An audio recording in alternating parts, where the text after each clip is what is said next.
ونعوذ بالله من شرور أنفسنا ومن سيئات أعمالنا من يهده الله فلا مضل له ومن يضلله فلا هادي له ونشهد أن لا إله إلا الله وحده لا شريك له ونشهد أن سيدنا محمدا عبده ورسوله صلى الله على سيدنا محمد وعلى آله وصحابه الأخيار اللهم صل على محمد وعلى آل محمد كما صليت على إبراهيم وعلى آل إبراهيم إنك حميد مجيد ഭൂമി മീതെ ദോഷിയായി വാണിടുന്ന ഞങ്ങളെ ഭൂപതിയാം മൗല തങ്ങളെ കാവലേഗ് റബ്ബന ചൊല്ലി അസ്വലാത്തു عليك يا رسول الله الصلاة والسلام عليك يا حبيب الله മരണമെന്ന ശരണക്കേട് തരണം ചെയ്യും നാളിലേ മന്നവായി മൗല തങ്ങളെ കാവലേഗ് റബ്ബന അസ്വലാത്തു വസ്സലാമു عليك يا رسول الله الصلاة والسلام عليك يا حبيب الله ഇടുക്കമേറും ഖബറിൽ ഞങ്ങളെ അടക്കി മൂടും നാളിലേ ഇരുലോകത്തിൻ മുഫ്ലിഹായ മൗലയോട് ചേർക്കണേ അസ്വലാത്തു عليك يا رسول الله الصلاة والسلام عليك يا حبيب الله സർവാദരണീയരായ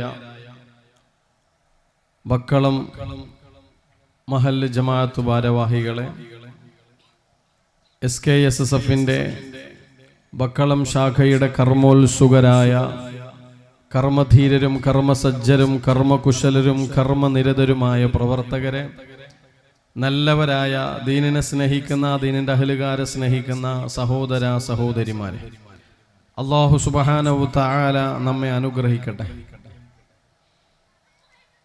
അല്ലാഹു നമ്മെ അനുഗ്രഹിക്കട്ടെ. അല്ലാഹു നമ്മെ അനുഗ്രഹിക്കട്ടെ.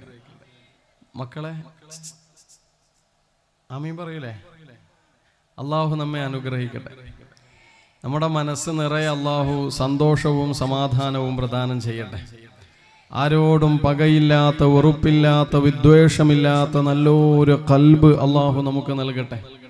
ജീവിക്കുന്ന കാലത്തോളം അല്ലാഹുവിൻ്റെ ത്വഅത്തിലായി പൊരുത്തത്തിലായി ജീവിക്കുവാനും മരണസമയത്ത് ലാ ഇലാഹ ഇല്ലല്ലാഹ് എന്ന കലിമത്തു തൗഹീദ് ഉച്ചരിച്ചുകൊണ്ട് സ്വർഗത്തിന്റെ ഫോട്ടോ കണ്ട് മരിക്കാൻ അല്ലാഹുവേ ഞങ്ങൾക്ക് നീ ഭാഗ്യം നൽകണേ അല്ലാഹ്.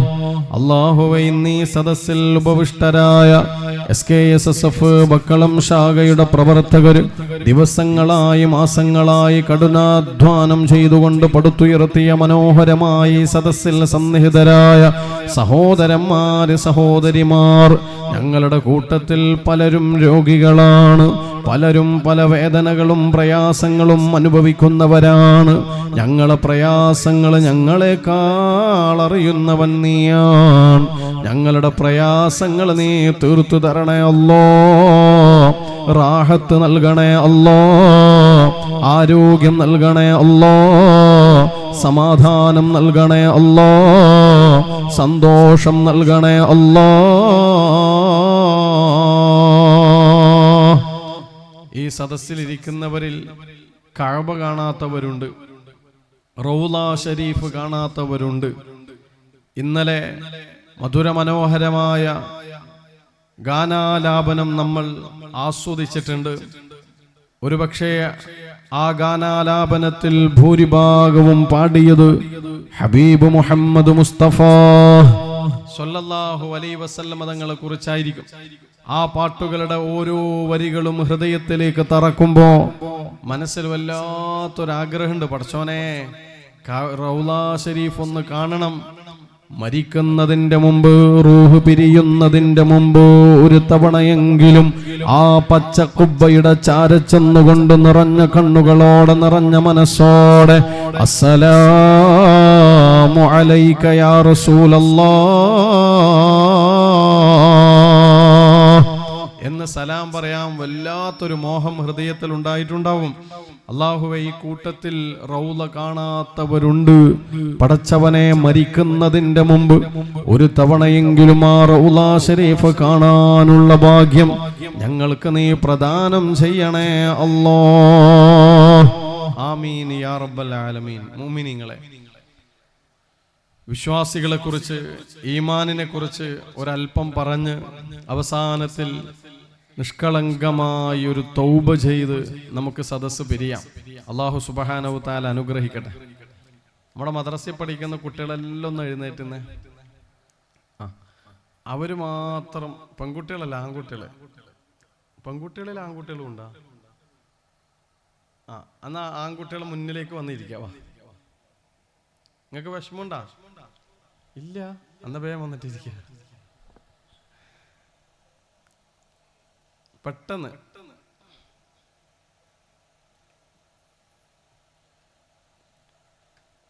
മുന്നിലേക്ക് വന്നിരിക്കുക. ആ കസാരെല്ലാം അങ്ങ് എടുത്തോ. ആ കസാര എടുത്തിട്ട് മുന്നിലിരുന്നോ.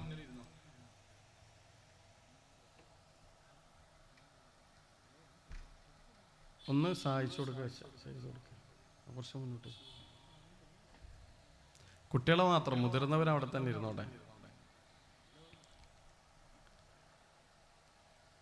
മാഷാ അല്ലാഹ്, അൽഹംദുലില്ലാ. ബക്കളം ശാഖയുടെ പ്രവർത്തകർ സംഘടിപ്പിച്ച മനോഹരമായൊരു വേദിയാണിത്. ഇൻഷാ അല്ലാഹ്, ഇന്ന് ഈ സദസ്സിൽ വന്നിരിക്കുന്ന എല്ലാവർക്കും മരിക്കുന്ന സമയത്ത് ലാ ഇലാഹ ഇല്ലല്ലാഹ് എന്ന് ചൊല്ലി മരിക്കാൻ വേണ്ടി കഴിയണം. അല്ലാഹു തആല തൗഫീഖ് നൽകട്ടെ. നല്ലൊരു മുഅ്മിനായി ജീവിക്കാനും മുഅ്മിനായി മരിക്കാനും കഴിയണം. അല്ലാഹുവേ തൗഫീഖ് നൽകണേ അല്ലാഹ്. ഒന്ന് ആമീൻ പറ. അല്ലാഹുവേ തൗഫീഖ് തരണേ അല്ലാഹ്. നബി സല്ലല്ലാഹു അലൈഹി വസല്ലം തങ്ങൾ പറയുന്നുണ്ട്, മുഅ്മിനായ മനുഷ്യൻ ലൈസ ശൈഉൻ അക്റമ അലല്ലാഹി മിനൽ മുഅ്മിൻ. മുഅ്മിനിനേക്കാൾ അല്ലാഹുവിന്റെ പക്കൽ ഏറ്റവും ആദരണീയരായ മറ്റൊരു വസ്തുവുമില്ല എന്ന് മുഹമ്മദ് മുസ്തഫ സല്ലല്ലാഹു അലൈഹി വസല്ലം. അല്ലാഹുവിന്റെ അടുത്ത് ഏറ്റവും ആദരിക്കപ്പെടുന്നവർ അവർ മുഅ്മിനീങ്ങളാണ്. മറ്റൊരു ഹദീസിൽ കാണാം, അൽ മുഅ്മിനു അക്റമു അലല്ലാഹി മിനൽ മലായിക. മുഅ്മിനായ മനുഷ്യൻ മലക്കുകളെക്കാൾ ആദരവുള്ളവരാണ്, ഉന്നതരാണ്. മനുഷ്യൻ നന്നാവുകയാണെങ്കിൽ മലക്കുകളെക്കാൾ നന്നാവും.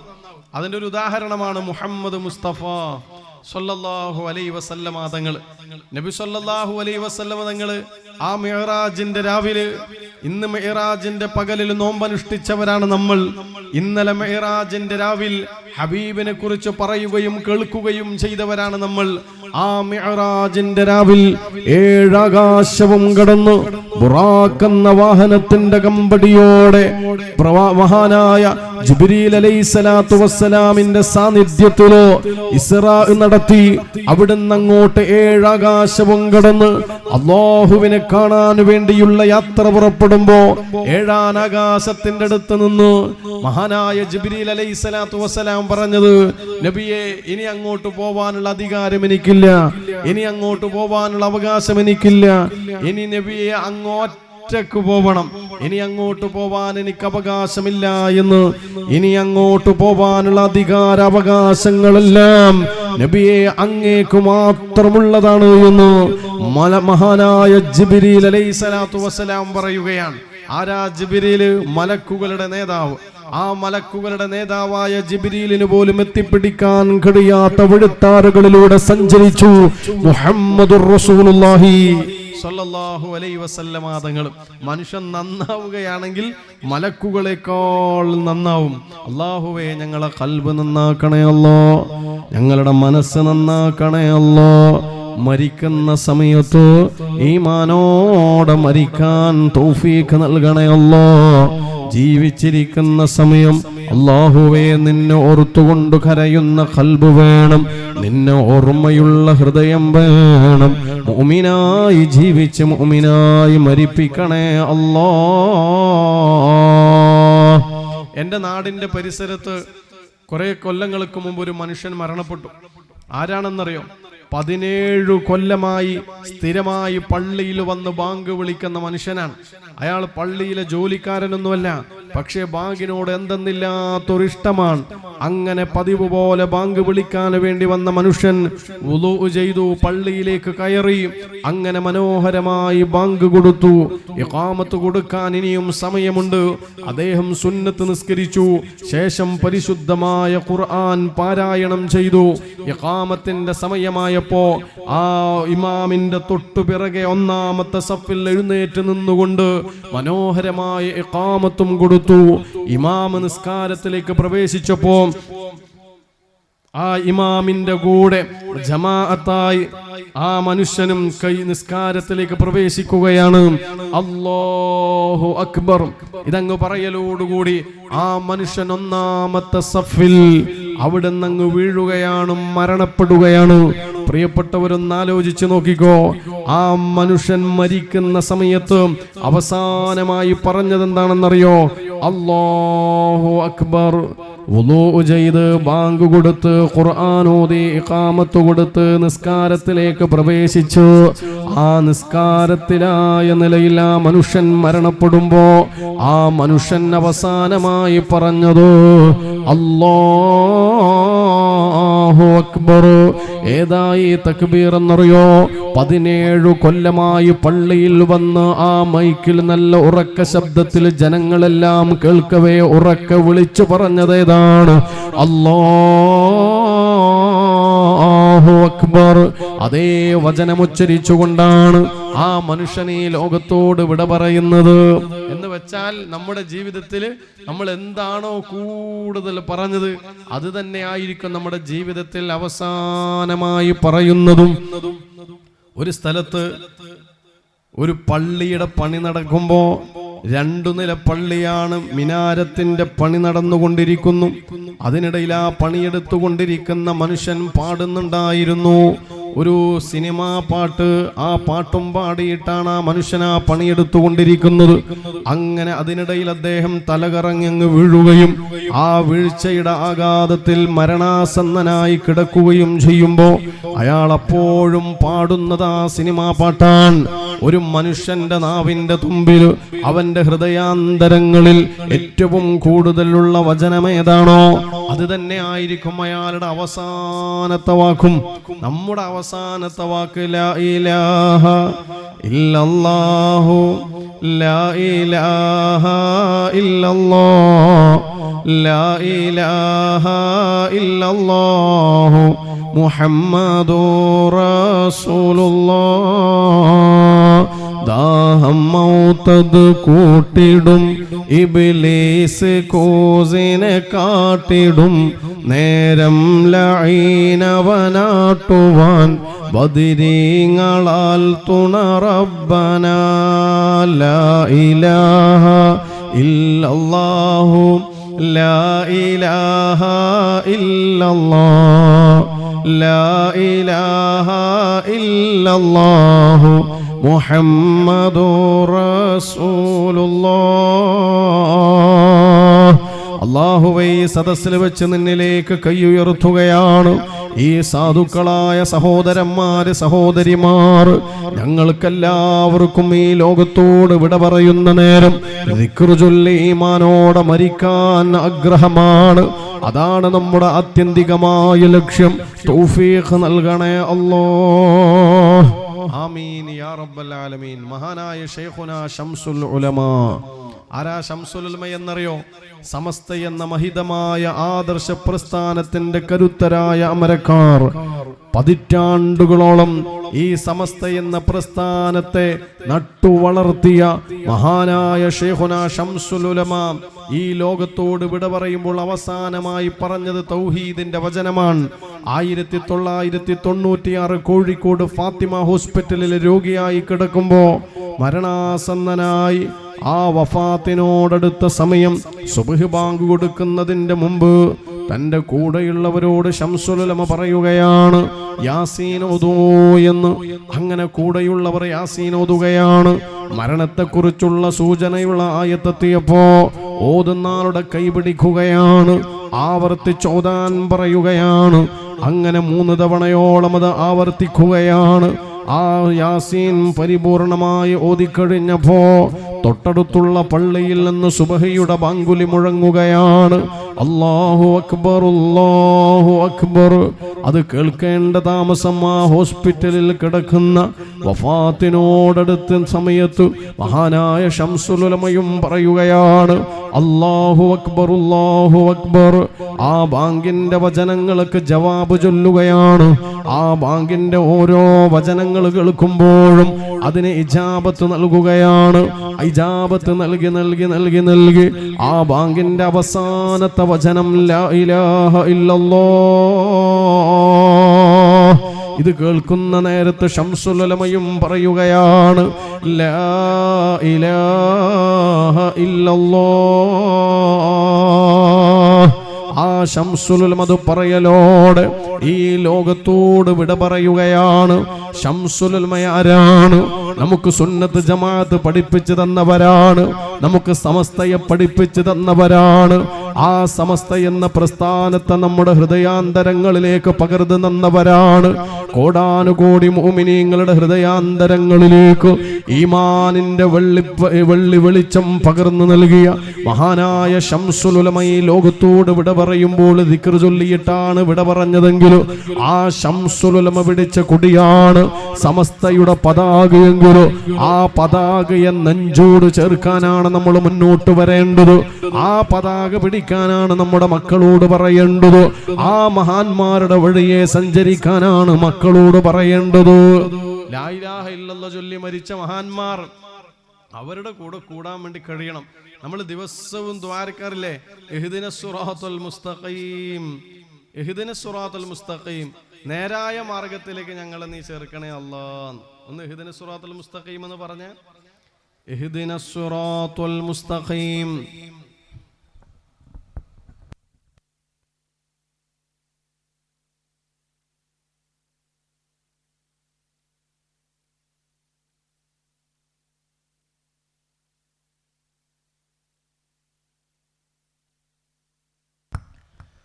മഹാനായ ശംസുൽ ഉലമ അടക്കമുള്ള സമസ്തയുടെ ആലിമിങ്ങൾ അവസാനമായി പറഞ്ഞത് ലാ ഇലാഹ ഇല്ലല്ലാഹ് എന്ന ദിക്റാണ്. നമുക്കും അതേ ദിക്ർ ചൊല്ലി ഈ ലോകത്തോട് വിട പറയാൻ വേണ്ടി കഴിയണം. അല്ലാഹു തആല തൗഫീഖ് നൽകട്ടെ. നമ്മൾ ഇഹ്ദിനസ് സിറാത്തൽ മുസ്തഖീം, നേരായ മാർഗത്തിലേക്ക് ഞങ്ങളെ നീ ചേർക്കണേ അല്ലാഹ് എന്ന് നമ്മൾ ദുആ ചെയ്യുന്നു. ഏതായി നേരായ മാർഗം? അല്ലാഹു അനുഗ്രഹിച്ചവരുടെ മാർഗം. ആ അല്ലാഹു അനുഗ്രഹിച്ചവരാണ് മഹാന്മാരായ സ്വാലിഹീങ്ങൾ. അവരുടെ മാർഗത്തിലേക്ക് ഞങ്ങളെ നീ ചേർക്കണേ അല്ലാഹ് എന്നാണ്. അല്ലാഹു നമ്മളെ ആ മാർഗത്തിലേക്ക് ചേർക്കട്ടെ. ആമീൻ യാ റബ്ബൽ ആലമീൻ.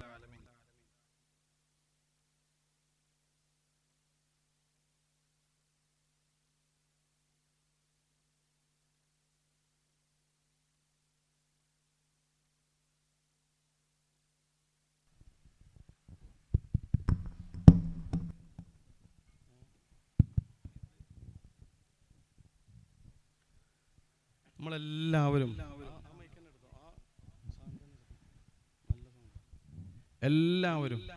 ഒന്ന് എഴുന്നേറ്റിരുന്ന്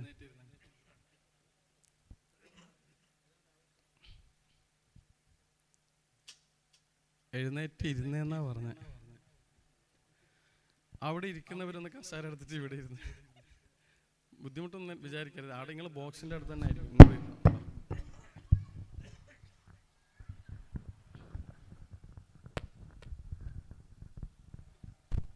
അല്ലാഹു സുബ്ഹാനഹു തആല ഈമാനോടുകൂടി മരിക്കാൻ അല്ലാഹു നമുക്ക് ഭാഗ്യം നൽകട്ടെ.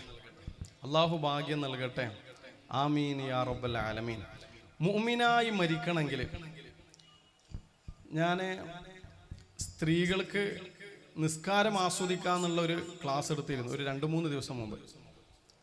അതിൽ മുഅ്മിനായി മരിക്കുന്നതിൻ്റെ ഒരു മെഡിറ്റേഷനെ കുറിച്ച് പറഞ്ഞപ്പോൾ ഒരു സഹോദരി വാവിട്ട് കരയാണ്. ഞാൻ പെട്ടെന്ന് ചോദിച്ചു, എന്തിനാ ഇങ്ങനെ കരയുന്നത് എന്ന്. ആ സഹോദരി കരഞ്ഞുകൊണ്ട് പറയാണ്, ഞാൻ എൻ്റെ ഉമ്മാൻ്റെ മരണത്തെക്കുറിച്ച് ചിന്തിച്ചപ്പോഴാണ് കരഞ്ഞത് എന്ന്. ഞാൻ ചോദിച്ചു, ഉമ്മ എങ്ങനെയാ മരിച്ചത്? ഉമ്മ മരിച്ചത് എങ്ങനെയാണെന്നറിയോ? തഹജ്ജുദ് നിസ്കാരത്തിൽ സുജൂദ് ചെയ്തുകൊണ്ടിരിക്കുമ്പോഴാണ് ഉമ്മ മരണപ്പെട്ടത്. പാതിരാ നേരത്ത് തഹജ്ജുദ് നിസ്കരിക്കാൻ എഴുന്നേറ്റ് അങ്ങനെ തഹജ്ജുദ് നിസ്കരിച്ചു കൊണ്ടിരിക്കുമ്പോൾ സുജൂദിലേക്ക് പോയി. പിന്നെ ആ സുജൂദിൽ നിന്ന് ആ ഉമ്മ എഴുന്നേറ്റിട്ടില്ല. ആ ഉമ്മ ഈ ലോകത്തോട് വിട പറഞ്ഞു. നിങ്ങളൊന്ന് ആലോചിച്ച് നോക്കിയേ, സുജൂദിൽ കിടന്നിട്ടാ മരിച്ചത്. ഒരു മനുഷ്യൻ അള്ളാഹുലേക്ക് ഏറ്റവും അടുത്ത് നിൽക്കുന്ന നേരേതാണെന്നറിയാം? അത് സുജൂദാണ്. ഒരു മനുഷ്യൻ അള്ളാഹുലേക്ക് ഏറ്റവും അടുത്ത് നിൽക്കുന്ന നേരം സുജൂദാണ്. ആ സുജൂദിൽ കിടന്നിട്ടാണ് ആ ഉമ്മ ഈ ലോകത്തോട് വിട പറഞ്ഞത്. ഞാൻ ഇങ്ങനെ ചിന്തിച്ചു, ഒരു സുജൂദിൽ കിടന്നിട്ട് മരിക്കണമെങ്കിൽ അത് ചില്ലറക്കാരി ആയിരിക്കൂല, എന്തെങ്കിലും ഒരു ഗുണം ഉണ്ടാവും. ഞാൻ ആ പെങ്ങളോട് തന്നെ ചോദിച്ചു, നിങ്ങൾ ഉമ്മ സുജൂദിൽ കിടന്നിട്ട് മരിച്ചിട്ടുണ്ടെങ്കിൽ ആ ഉമ്മാന്റെ പ്രത്യേകത എന്താണ് എന്ന്. ഈ ഇരിക്കുന്ന എല്ലാ ഉമ്മമാരും മനസ്സിലാക്കിക്കോ.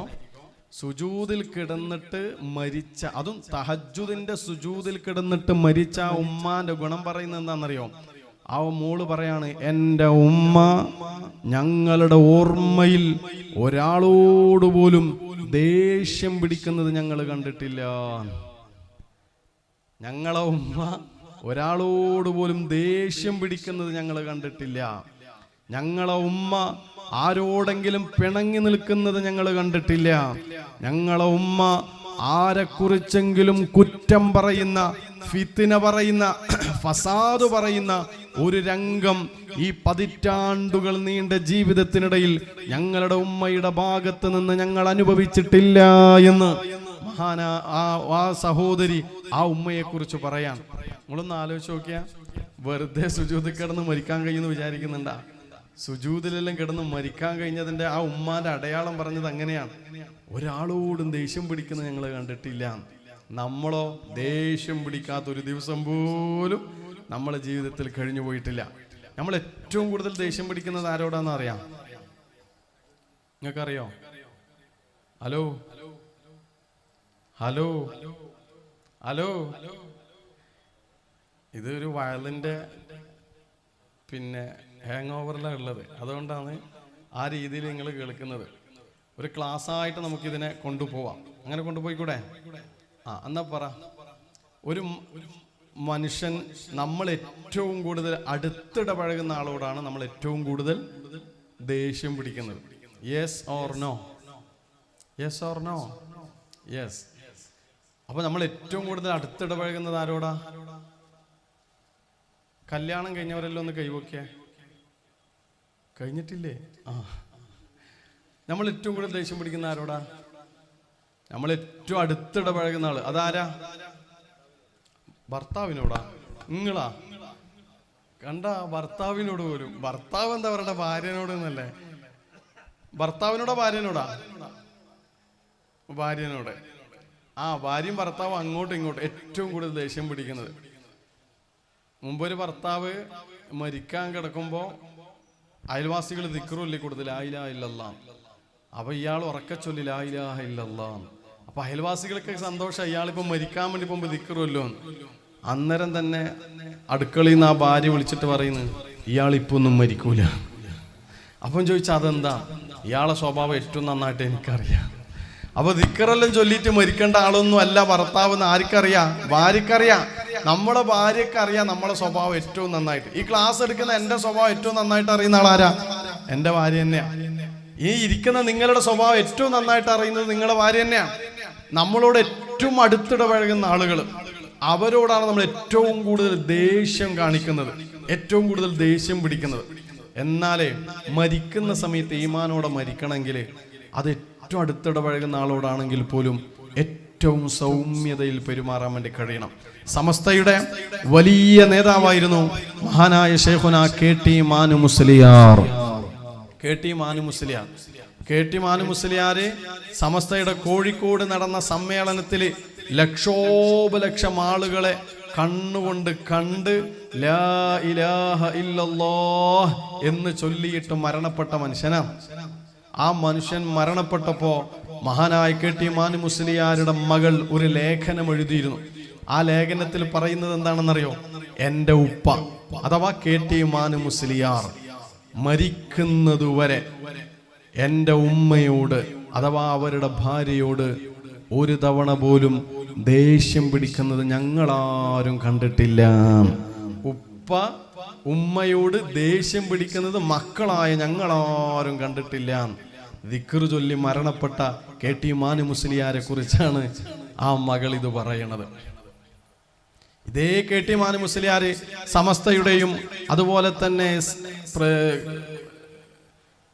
അവരുടെ സ്ഥാപനത്തിന്റെ ഒക്കെ പിരിവിന് വേണ്ടി പോകുന്ന നേരത്ത്, പിരിവിന് വേണ്ടി പോകുമല്ലോ ഗൾഫിലേക്ക്. അപ്പൊ ഗൾഫ് യാത്ര വീട്ടിൽ നിന്ന് പുറത്തിറങ്ങുന്നതിന് മുമ്പ് ഭാര്യയോട് പറയും പോലും നിന്റെ വക ആദ്യത്തെ ഒരു സംഭാവന തരണം.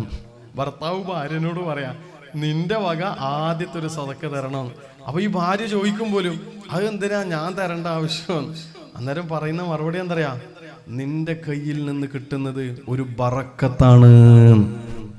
നിങ്ങൾ ആരെങ്കിലും എപ്പോഴെങ്കിലും ഓളോട് പറഞ്ഞിട്ടുണ്ടാ? ആന്ന് പറഞ്ഞ കുടുങ്ങും, ബാക്കിൽ ഓള് ഇരിക്കുന്നുണ്ട്. ഇതാ നിന്റെ കയ്യിൽ നിന്ന് എന്തെങ്കിലും കിട്ടിയാൽ അത് ബറക്കത്താണ്. അത്രമാത്രം ഭാര്യയെ സ്നേഹിക്കാൻ, അത്രമാത്രം ഭർത്താവിനെ സ്നേഹിക്കാൻ. നമ്മൾ തൊട്ടതിന് പിടിച്ചിനൊക്കെ ദേഷ്യം പിടിക്കാൻ നിങ്ങൾക്ക് തോന്നുന്നുണ്ടാ?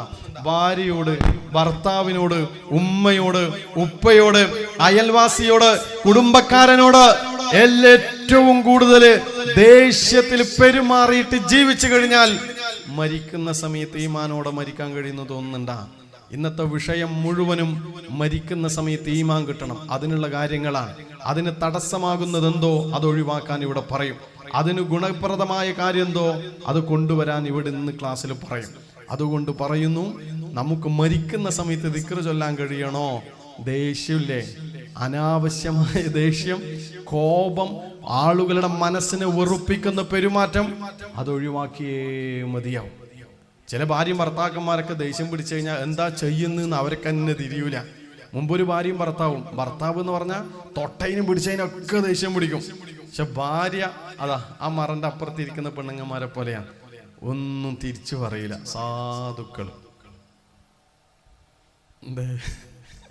സാധുക്കളാ, തിരിച്ചൊന്നും പറയൂല. പക്ഷെ ഈ ഭർത്താവ് ഉണ്ടല്ല, എപ്പം ദേഷ്യം പിടിക്കും, ചീത്തയെല്ലാം പറയും. പക്ഷെ ഭാര്യ തിരിച്ചൊന്നും പറയില്ല. ഭർത്താവിന് വേണ്ടതെല്ലാം ചെയ്തു കൊടുക്കും. ദിവസങ്ങൾ കഴിഞ്ഞു, മാസങ്ങൾ കഴിഞ്ഞു, വർഷങ്ങൾ കഴിഞ്ഞു, എത്രയോ വർഷം കഴിഞ്ഞു. ഈ ഭർത്താവ് വയസ്സായി രോഗിയായി ഇങ്ങനെ കിടക്കുന്നു. അപ്പോൾ ഭാര്യ ഉണ്ടല്ല, ഭർത്താവിന് വേണ്ടതെല്ലാം ചെയ്തു കൊടുക്കുന്നുണ്ട്. ഭാര്യ അപ്പോഴത്തേക്ക് ഉമ്മാമയായല്ല, ഭാര്യ വേണ്ടതെല്ലാം ചെയ്തു കൊടുക്കുന്നുണ്ട്. അപ്പൊ ഈ മരിക്കാൻ വേണ്ടി പോകുന്ന സമയത്ത് ഭർത്താവിനൊരു സങ്കടം, പടച്ചോനെ ഞാൻ എത്ര കാലമായി ഇവളെ വിഷമിപ്പിക്കുന്നു. ഭർത്താവ് ലാസ്റ്റ് ഒരു പൊരുത്തപ്പെടിക്കല്, മരിക്കാൻ വേണ്ടി പോകുമ്പോൾ ഈ വയസ്സായ ഉപ്പാപ്പ ഉമ്മാമാനോട് പറയുന്നു, പെണ്ണെ ഞാൻ കുറേ കാലമായില്ലേ നിന്നോട് ദേഷ്യം പിടിക്കുന്നു, എല്ലാം പൊരുത്തപ്പെട്ട് തരണേ, നിനക്ക് എന്നോട് ദേഷ്യമൊന്നും തോന്നാറില്ലേ? ലാസ്റ്റത്തെ സമയത്ത് ആ ഭാര്യ പറഞ്ഞെന്തറിയാ, ദേഷ്യം തോന്നാറില്ല എന്നാ, നിങ്ങൾ എന്നെ കല്യാണം കഴിച്ച അന്ന് മുതൽ ഇന്ന് വരെ ഓരോ തവണ ദേഷ്യം പിടിക്കുമ്പോഴും എനിക്ക് നിങ്ങളെ കൊല്ലണ്ട ദേഷ്യം തിരിച്ചുണ്ടാവലുണ്ട്. അപ്പൊ ഇയാൾ അതിശയത്തോടെ ചോദിച്ചു, എന്നിട്ട് ഇന്ന് വരെ നീ എന്നോട് ദേഷ്യത്തിലൊന്നും തിരിച്ചൊന്നും പറഞ്ഞിട്ടില്ലല്ല, നിനക്ക് ദേഷ്യം വരുമ്പോ നിന്റെ ദേഷ്യം തരാൻ നീ എന്താ ചെയ്യല്? അന്നേരാ നീ ഉപ്പാപ്പാനോട് പറഞ്ഞത്, എനിക്ക് ദേഷ്യം വരുമ്പോ എന്താ ചെയ്യാന്നറിയാം, നിങ്ങൾ എന്നെ ചീത്ത വിളിക്കൂലേ, നിങ്ങൾ എന്നെ കലമ്പൂലേ, നിങ്ങൾ എന്നെ കുറ്റം പറയൂല, അപ്പൊ എനിക്ക് ദേഷ്യം വരും. അപ്പൊ എന്റെ ദേഷ്യം തീർക്കാൻ ബ്രഷ് എടുത്തിട്ട് കക്കൂസ് വൃത്തിയാക്കും. അപ്പൊ ഭർത്താവ് ചോദിച്ചു, ബ്രഷ് എടുത്തിട്ട് കക്കൂസ് വൃത്തിയാക്കിയാൽ നിന്റെ ദേഷ്യം എങ്ങനെയാ തീരില്ലെന്ന്. അന്നേരാന്ന് ഭാര്യ പറഞ്ഞത്, ഇങ്ങളെ ബ്രഷ് എടുത്തിട്ടാ വൃത്തിയാക്കൽ. അല്ലാന്റെ മോനെ, ബ്രഷെല്ലാം മര്യാദക്ക് വെച്ചോ, ഇനി നാളെ സുബഹിക്ക് പല്ലേക്കുമ്പോ കാണാം ബ്രഷ് ഇങ്ങനെ നോക്കുന്നു. ചങ്ങായിമാരെ, ഓരോരുത്തർക്കും ദേഷ്യം പിടിച്ചാൽ ഓരോ രീതിയിൽ ആ ദേഷ്യം കാണിക്കല്. നമ്മളെല്ലാം ഭാര്യ, നമ്മളെല്ലാം മക്കള്, നമ്മളെല്ലാം ചങ്ങായിമാര് ഏതൊക്കെ കോലത്തിൽ ദേഷ്യം പിടിക്കും. ഒരു മോള് കരഞ്ഞോണ്ട് എന്നോട് പറഞ്ഞിട്ടുണ്ട്, ഉസ്താദേ, ഒരു ഉമ്മാനെ കുറിച്ചുള്ള ഒരു ക്ലാസ് എടുത്തപ്പോ ഒരു മോള് കരഞ്ഞിട്ട് എന്നോട് പറയണ, ഉസ്താദേ എൻ്റെ ഉമ്മാനെ എനിക്ക് ഭയങ്കര ഇഷ്ടമാണ്, പക്ഷെ എൻ്റെ ഉമ്മാക്ക് ഒരു സ്വഭാവമുണ്ട്, ഉമ്മാക്ക് ദേഷ്യം പിടിച്ചു കഴിഞ്ഞാ പിന്നെ ദിവസങ്ങളോളം മിണ്ടാണ്ടിരിക്കും. ഒരു ദിവസം 2 ദിവസം ഒന്നല്ല, കുറേ ദിവസങ്ങളോളം മിണ്ടാണ്ട് നിൽക്കും. ആ മകള് കരഞ്ഞ് എന്നോട് പറയണം, ഉസ്താദേ എൻ്റെ ഉമ്മാക്ക് ദേഷ്യം വന്നാൽ എന്നെ അടിച്ചോട്ടെ എനിക്ക് പ്രശ്നമില്ല, എന്നെ ചീത്ത വിളിച്ചോട്ടെ എനിക്ക് പ്രശ്നമില്ല, പക്ഷെ എൻ്റെ ഉമ്മ ദിവസങ്ങളോളം എന്നോട് മിണ്ടാതിരിക്കുമ്പോൾ എനിക്ക് എന്തെന്നില്ലാത്ത വിഷമം വരും, സങ്കടം വരും, സഹിക്കാൻ കഴിയൂല. ഇരിക്കുന്ന എല്ലാവരോടും പറയാണ്, ദേഷ്യം ഒന്ന് പിടിച്ചു വെക്കാൻ വേണ്ടി കഴിയണം, ഒന്ന് സഹിക്കാനും ക്ഷമിക്കാനും നമ്മളെ കൊണ്ട് സാധ്യമാവണം. ആ ദേഷ്യം വരുന്ന സമയത്ത് നമ്മൾ പറയുന്ന ചില വാക്കുകളുണ്ട്, അറം പറ്റുന്ന വാക്കുകൾ. ആ വാക്കുകൾ മതിയാവും ഈമാനോടെ മരിക്കുന്നതിൽ നിന്ന് നമുക്ക് തടസ്സമുണ്ടാക്കാൻ. അതുകൊണ്ട് നമ്മൾ നമ്മുടെ നാവിനെ സൂക്ഷിക്കുക. ഈമാനോടെ മരിക്കണോ, ആരോടും വെറുപ്പില്ലാതെ ജീവിക്കുക, ആരെ കൊണ്ടും കുറ്റം പറയാതെ ജീവിക്കുക. ഞാൻ ജോലി ചെയ്യുന്ന സ്ഥലത്ത് വർഷങ്ങൾക്ക് മുമ്പ് ഒരു ഉമ്മാമ മരണപ്പെട്ടിന്. ആ ഉമ്മാമ അയൽവക്ക വീടുകളിൽ വീട്ടുവേലക്കാരിയെ പോലെ പണിയെടുത്ത് ജീവിക്കുന്ന ഉമ്മാമയാണ്. ആ ഉമ്മാമ മരിക്കാൻ കിടക്കുമ്പോ അയൽവാസികൾ ചൊല്ലിക്കൊടുത്തു ലാ ഇലാഹ ഇല്ലല്ലാഹ്. ഒരു പെണ്ണുങ്ങള് ദിക്ർ ചൊല്ലിക്കൊടുത്ത്. അപ്പൊ ഈ മരിക്കാൻ കിടക്കുന്ന ഉമ്മാമ പറയുന്നു, നീ ഒന്ന് മിണ്ടാണ്ടിക്ക്. രണ്ടാമതും ചൊല്ലിക്കൊടുത്ത്, അപ്പോഴും പറയുന്നു മിണ്ടാണ്ടിക്ക്. മൂന്നാമതും ചൊല്ലിക്കൊടുത്ത്, അപ്പോഴും പറയുന്നു മിണ്ടാണ്ടിക്ക്. എന്നിട്ട് ഈ ഉമ്മാമ എന്താ പറഞ്ഞെന്നറിയാം, നീ അനങ്ങാണ്ട് നിന്നോ, സമയമായ ഞാൻ തന്നെ ചൊല്ലിക്കൊള്ളാം. ഇതും പറഞ്ഞ് കുറേ സമയം കഴിഞ്ഞപ്പോ നീണ്ടു നിവർന്ന് കിടന്നിട്ട് ആ ഉമ്മാമ ചൊല്ലി പോലും ലാ ഇലാഹ ഇല്ലല്ലാഹ് ചൊല്ലി ആ ഉമ്മാമ ഈ ലോകത്തോട് വിട പറയുകയാണ്. ആ ഉമ്മാമയുടെ അയൽവാസിയുണ്ട്, ഒരു നമ്മുടെ ചങ്ങായിയാണ്. എന്നോട് എന്താ പറഞ്ഞറിയാം, ഉസ്താദെ ആ ഉമ്മാമക്ക് 2 ഗുണമുണ്ട്. ഒന്ന്, റബിയുൽ അവ്വലായി കഴിഞ്ഞാൽ എല്ലാ മഗ്‌രിബിന് ശേഷവും മങ്കൂസ് മൗലിദ് പാരായണം ചെയ്യുന്ന ഉമ്മാമയാണ്. രണ്ടാമത്തെ ഗുണം എന്താണെന്നറിയാം, അയൽവക്ക വീടുകളിൽ വീട്ടുവേലക്കാരിയെ പോലെ പണിയെടുത്ത് ജീവിക്കുന്ന ഉമ്മാമയാണ്. പക്ഷെ ഒരു വീട്ടിൽ നിന്ന് കേട്ട വർത്തമാനം മറ്റൊരു വീട്ടിൽ പോയി പറഞ്ഞു കൊടുക്കലില്ല. അഥവാ ഫിത്ന പറയൂല, ഗൈബത്ത് പറയൂല, നമീമത്ത് പറയൂല, ഫസാദ് പറയൂല. ആത്യന്തികമായി മനസ്സിലാക്കിക്കോ, ഈമാനോടെ മരിക്കണോ, വെറുപ്പില്ലാത്ത കൽബോടെ ജീവിക്കണം. ആരെയും വേദനിപ്പിക്കാത്ത നാവുണ്ടാവണം, ആരെയും വേദനിപ്പിക്കാത്ത നാവ്. മഹാനായ അബൂ ദുജാന റളിയല്ലാഹു അൻഹു എന്ന സ്വഹാബി വഫാത്താവാൻ വേണ്ടി പോകുന്ന സമയത്ത് മഹാനവറുകൾ ഇങ്ങനെ ചിരിക്കുന്നുണ്ട്. അപ്പോൾ കൂട്ടുകാർ ചോദിച്ചല്ല, മരിക്കാൻ വേണ്ടി പോകുമ്പോൾ നിങ്ങൾക്ക് എങ്ങനെയാ ചിരിക്കാൻ കഴിയുന്നത്? അബൂ ദുജാന റളിയല്ലാഹു അൻഹു പറഞ്ഞ മറുപടി എന്താണെന്നറിയോ, മരിക്കുകയാണെന്ന് കരുതിയിട്ട് കരയാനൊന്നും എന്നെ കിട്ടൂല, ഞാൻ ചിരിച്ചോണ്ട് തന്നെ മരിക്കും. കാരണം എന്താണെന്നറിയോ, ഞാൻ എൻ്റെ ജീവിതത്തിൽ ആരോടും വെറുപ്പ് കൊണ്ട് നടക്കുന്നില്ല. 2 എൻ്റെ നാവ് കൊണ്ട് ആരെയും വേദനിപ്പിച്ചിട്ടില്ല. ഇതാണ് എൻ്റെ ജീവിതം. ഇങ്ങനെ ജീവിക്കുന്ന എനിക്ക് മരിക്കുമ്പോൾ ചിരിച്ചുകൊണ്ട് തന്നെ മരിക്കണം എന്ന് മഹാനായ അബൂ ദുജാന റളിയല്ലാഹു അൻഹു പറയുകയാണ്. അല്ലാഹുവേ, റഹ്മാനായ റബ്ബേ, മരിക്കുന്ന സമയത്ത് ഈമാൻ നൽകണേ അല്ലാഹ്, അവസാന കലിമത്ത് ദിക്റാക്കണേ അല്ലാഹ്. ഈ അടുത്ത് സമസ്തയുടെ നേതാക്കന്മാരൊക്കെ ഒന്ന് പരിശോധിച്ച് നോക്കിക്കോ. അവരെല്ലാവരും മരിക്കുന്ന സമയത്ത് ലാ ഇലാഹ ഇല്ലല്ലാഹ് എന്ന് ചൊല്ലിയവരാണ്. ഇപ്പടുത്ത് ഏതാനും ദിവസങ്ങൾക്ക് മുമ്പ് സമസ്തയുടെ ഒരു വലിയ പണ്ഡിതൻ മരണപ്പെട്ടു പോയി. അറിയോ ആരാണെന്ന്? നിങ്ങൾക്ക് ആർക്കെങ്കിലും അറിയോ? പേരറിയോ?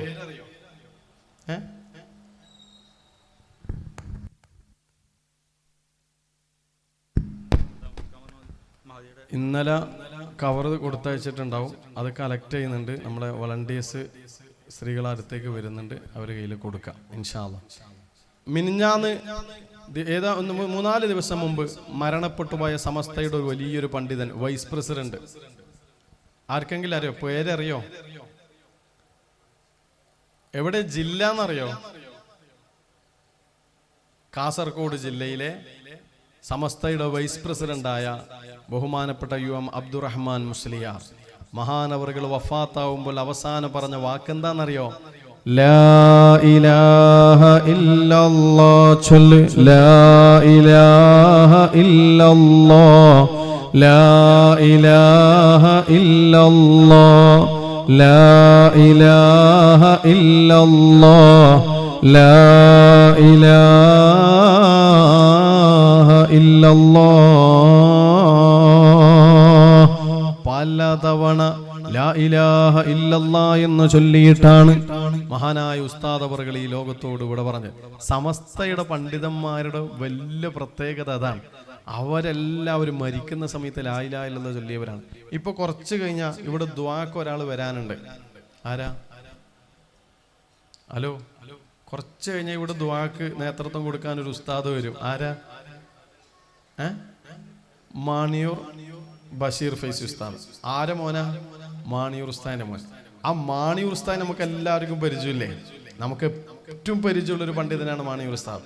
മാണിയൂർ ഉസ്താദ് വഫാത്താവുന്ന സമയത്ത് അവസാനം പറഞ്ഞ വാക്കെന്താണെന്നറിയോ? അല്ലാഹ് അല്ലാഹ് അല്ലാഹ് അല്ലാഹ് അല്ലാഹ് അല്ലാഹ് അല്ലാഹ് അല്ലാഹ് അല്ലാഹ് അല്ലാഹ് അല്ലാഹ് അല്ലാഹ് എന്ന് ധാരാളം ആ അവസാന സമയങ്ങളിൽ ധാരാളമായി ഉച്ചരിച്ചത് അല്ലാഹ് അല്ലാഹ് അല്ലാഹ് അല്ലാഹ് എന്നാണ്. എന്തുകൊണ്ടായിരിക്കും അല്ലാഹ് എന്ന് ധാരാളമായി അവസാനമായി ഉച്ചരിച്ചത്?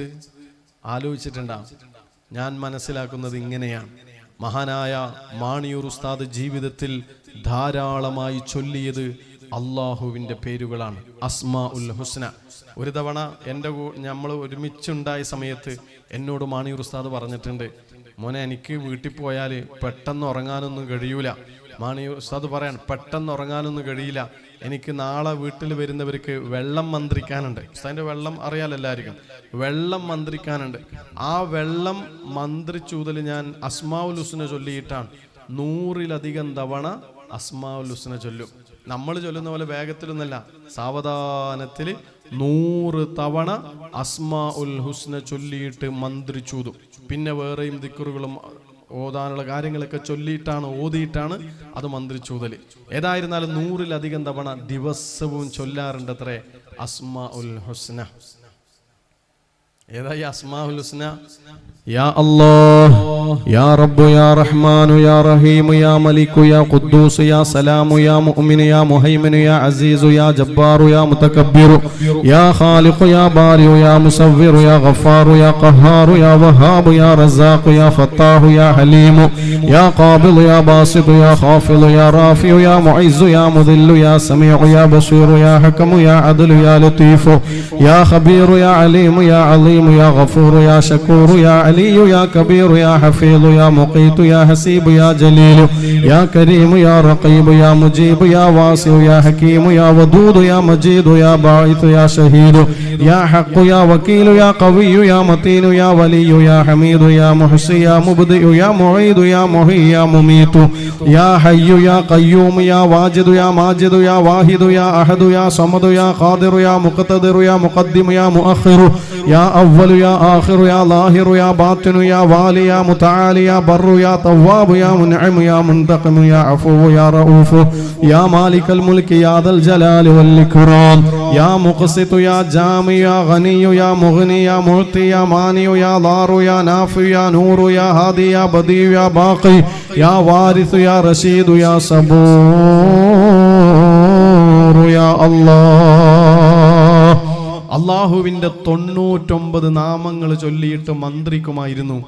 അത് 100 തവണ ചൊല്ലിയിട്ട് മന്ത്രിക്കുമായിരുന്നു മഹാനായ മാണിയൂർ ഉസ്താദ്. എന്ന് വെച്ചാൽ ജീവിതത്തിൽ ധാരാളം അസ്മാഉൽ ഹുസ്ന ചൊല്ലി, അള്ളാഹിന്റെ പേര് ചൊല്ലി ചൊല്ലി ചൊല്ലി ചൊല്ലി അവസാനം ചൊല്ലിയത് അല്ലാഹ് അല്ലാഹ്. പറഞ്ഞോ അല്ലാഹ് അല്ലാഹ്. ഒന്നുറക്കെ പറഞ്ഞോ അള്ളാന്റെ പേരാണ്. നിന്നെ പടച്ച റബ്ബിന്റെ പേരാണ്. നിനക്ക് ശ്വസിക്കാൻ വായു തന്ന റബ്ബ്, കേൾക്കാൻ കാത് തന്ന റബ്ബ്, കാണാൻ കണ്ണ് തന്ന റബ്ബ്, സംസാരിക്കാൻ നാവ് തന്ന റബ്ബ്. ഇന്ന് നിനക്ക് തന്നതെല്ലാം തന്നത് റബ്ബാണ്, നൽകിയതെല്ലാം നൽകിയത് റബ്ബാണ്, തരാനുള്ളതെല്ലാം തരാനുള്ളത് റബ്ബിൽ നിന്നാണ്. അല്ലാഹ് അല്ലാഹ് അല്ലാഹ് അല്ലാഹ് അല്ലാഹ് അല്ലാഹ് അല്ലാഹ് അല്ലാഹ് അല്ലാഹ് അല്ലാഹ് അല്ലാഹ് അല്ലാഹ് അല്ലാഹു അല്ലാഹ്. അപ്പൊ മാണിയൂർ സായി അവസാനമായി പറഞ്ഞത് അല്ലാഹ് എന്ന ദിക്റാണ്. ഇൻഷാ അല്ലാഹ് അതിനിടയിൽ ബക്കറ്റ് വരുന്നുണ്ട്. എല്ലാവരും ഓരോരുത്തരും അവരവരെ കൊണ്ട് ചെയ്യാൻ പറ്റുന്നൊരു സ്വതക്ക നൽകുക. അള്ളാഹു നമ്മുടെ സ്വതക്കകളെ കബൂലാക്കട്ടെ. അള്ളാഹു നമ്മുടെ സ്വതക്കകളെ കബൂലാക്കട്ടെ. നമ്മുടെ ബക്കള ശാഖയുടെ പ്രവർത്തകർ നടത്തുന്ന പരിപാടിയാണ്. ഇന്നലെ കവറ് നൽകിയിട്ടുണ്ട്. അത് കൊണ്ടുവന്നവർ അത് തിരിച്ചേൽപ്പിക്കുക. അതുപോലെ തന്നെ ചെയ്യാൻ പറ്റുന്നൊരു സ്വതക്ക മനസ്സറിഞ്ഞ് ചെയ്യുക. അള്ളാഹു നമ്മുടെ സ്വതക്കകളെയൊക്കെ കബൂലാക്കട്ടെ. ആമീൻ യാ റബ്ബൽ ആലമീൻ. അപ്പോൾ മുഅ്മിനീങ്ങളെ, നമ്മുടെ അവസാനം ആഖിബത്ത് നന്നാവണം. അതിന് കൽബൊന്ന് നന്നാവണം. വെറുപ്പില്ലാത്ത കൽബ് വരണം. ആരെയും വേദനിപ്പിക്കാത്ത നാവ് വരണം. മഹാന്മാരായ പണ്ഡിതന്മാർ ഹദീസുകളെ വിശദീകരിച്ചുകൊണ്ട് പറയാണ് 3 കാര്യങ്ങൾ, അഥവാ 3 വിഷയങ്ങളുണ്ട്. ആ 3 കാര്യങ്ങളുള്ളവർക്ക് ഈമാനോടെ മരിക്കാൻ വേണ്ടി കഴിയില്ല. അതിൽ ഒന്നാമത്തെ കാര്യം ഈമാനുള്ള മനുഷ്യന്മാരെ വേദനിപ്പിക്കലാണ്. ഈമാനുള്ള മനുഷ്യന്മാരെ വേദനിപ്പിച്ചു കഴിഞ്ഞാൽ അവർക്ക് മുഅ്മിനായി മരിക്കാൻ കഴിയൂല എന്ന് മഹാന്മാര് വിശദീകരിക്കുന്നു. ഈമാനോടെ മരിക്കാൻ തടസ്സമാകുന്ന 3 കാര്യങ്ങളിൽ ഒന്ന് മുഅ്മിനീങ്ങളായ ഖൽബിൽ ഈമാനുള്ള മനുഷ്യന്മാരെ വേദനിപ്പിക്കലാണ്. അങ്ങനെ വേദനിപ്പിക്കുന്നവർക്ക് മുഅ്മിനായി മരിക്കാൻ കഴിയില്ല. ഞാൻ ഒരു രോഗിയെ കാണാൻ വേണ്ടി പോയി. ക്യാൻസർ രോഗിയാണ്. വർഷങ്ങളായി ക്യാൻസർ എന്ന രോഗം കാരണം പ്രയാസപ്പെടുന്ന മനുഷ്യൻ. എത്രത്തോളം എന്നറിയോ, അയാളുടെ ഗുഹ്യാവയവം പോലും മുറിച്ചു മാറ്റേണ്ടി വന്നിട്ടുണ്ട്. അത്രമേൽ വലിയ ക്യാൻസർ എന്ന രോഗത്തിന്റെ പ്രയാസം അനുഭവിക്കുന്ന ഒരു മനുഷ്യൻ. ഏകദേശം ഒരു 50 വയസ്സ് പ്രായമുണ്ടാവും. ആ മനുഷ്യനെ കാണാൻ അയാളുടെ വീട്ടിലേക്ക് കയറി റൂമിലേക്ക് പ്രവേശിച്ചപ്പോൾ കണ്ടത് എന്താണെന്നറിയോ, അയാൾ തലയണയുടെ മുകളിൽ മുഖം കുത്തിയിട്ട് കരയാണ്. ഞാൻ ചോദിച്ചു, ഇതെന്തിനാ ഇങ്ങനെ കരയുന്നത് എന്ന്. അന്നേരം അയാൾ പറഞ്ഞു, ഉസ്താദേ, കാലിന്റെ തള്ള വിരൽ മുതൽ തലയോട്ടി വരെ എനിക്ക് വേദനിക്കുന്നുണ്ട്, സഹിക്കാൻ കഴിയുന്നില്ല, അതുകൊണ്ട് കരഞ്ഞു പോകുന്നതാ, സഹിക്കാൻ കഴിയാഞ്ഞിട്ട്. ഞാൻ അന്നേരം തന്നെ ആ വീട്ടുകാരോട് ചോദിച്ചു, അല്ല, നിങ്ങൾക്ക് വേദന അറിയാതിരിക്കാനുള്ള ഇഞ്ചക്ഷൻ കൊടുത്തൂടെ എന്ന്. അന്നേരം ആ വീട്ടുകാർ പറഞ്ഞു, ഉസ്താദേ, മാസങ്ങളായി ഇഞ്ചക്ഷൻ കൊടുക്കുന്നു. ഇഞ്ചക്ഷൻ കൊടുത്തു ഇപ്പോൾ ഇഞ്ചക്ഷൻ എഫക്റ്റ് ചെയ്യുന്നില്ല. ഇപ്പോഴത്തെ അവസ്ഥ എന്താണെന്നറിയോ, വേദന വന്നാൽ അത് സഹിക്കലല്ലാതെ വേറെ നിവൃത്തിയില്ല എന്ന്. നമ്മളൊന്ന് ആലോചിച്ച് നോക്കിയാൽ, ഒരു പല്ല് വേദന പോലും നമ്മളെ കൊണ്ട് സഹിക്കാൻ കഴിയുന്നില്ല. മൂത്രത്തിൽ കല്ല് വന്നവർക്കറിയാം, കിഡ്നിയിൽ കല്ല് വന്നവർക്കറിയാം അതിൻ്റെ വേദന എത്രയാണ് എന്ന്. ഒരു വയറുവേദനയും തലവേദനയും വന്നവർക്കറിയാം സഹിക്കാൻ കഴിയുന്നില്ല എന്ന്. ആ വേദന വരുമ്പോൾ വേദന അറിയാതിരിക്കാനുള്ള ഇഞ്ചക്ഷനും ഗുളികയും നമ്മൾ കഴിക്കാറുണ്ട്, വേദന ശമിക്കാറുണ്ട്.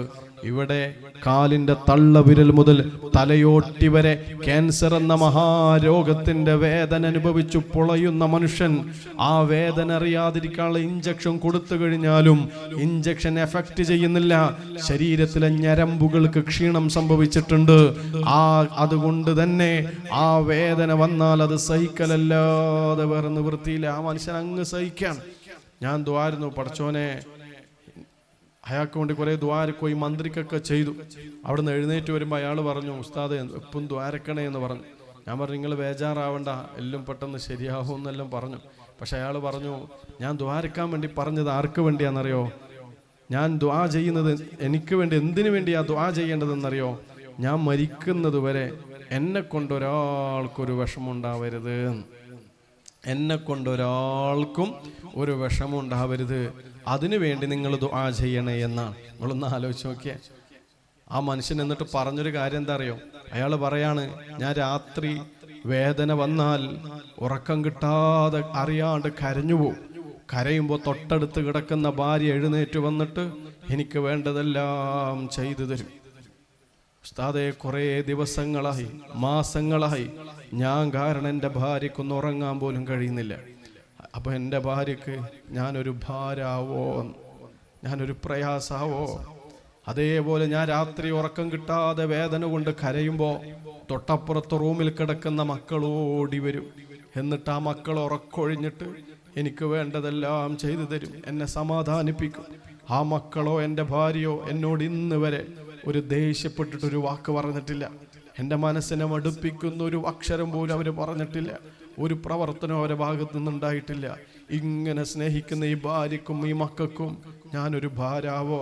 എന്നെ കൊണ്ട് അവർക്ക് വിഷമായി പോവോ? ഒരൊറ്റ ആഗ്രഹമുള്ളൂ, ഞാൻ അവർക്കൊരു വിഷമാവരുത്.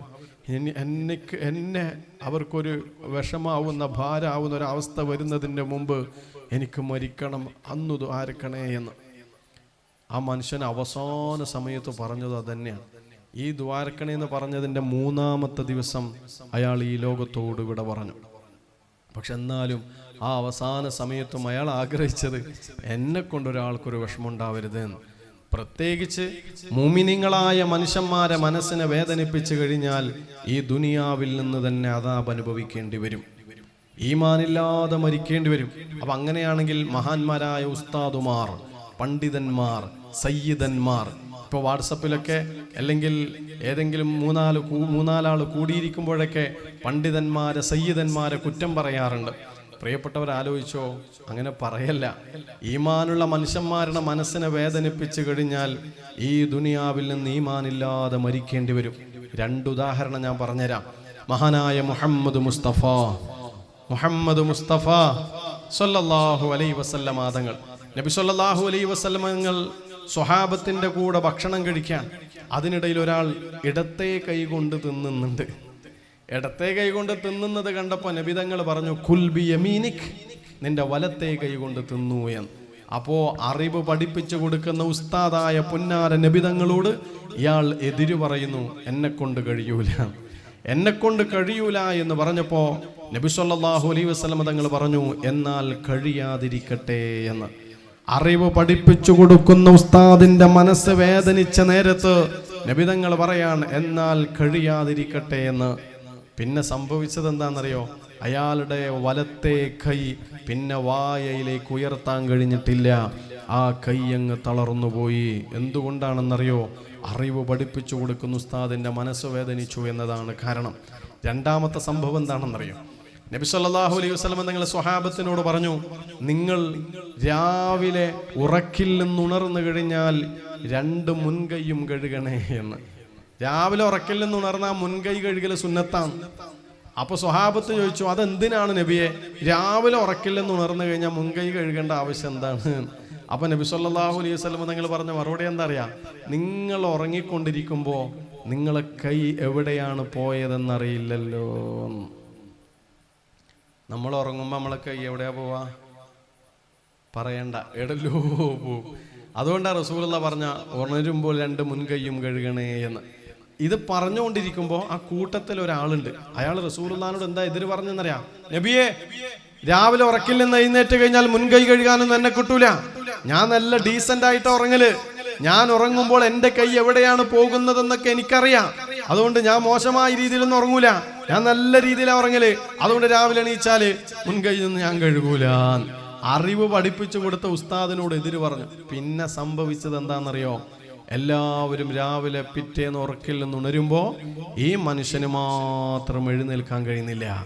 ഈ മനുഷ്യന് സംഭവിച്ചത് എന്താണെന്നറിയോ?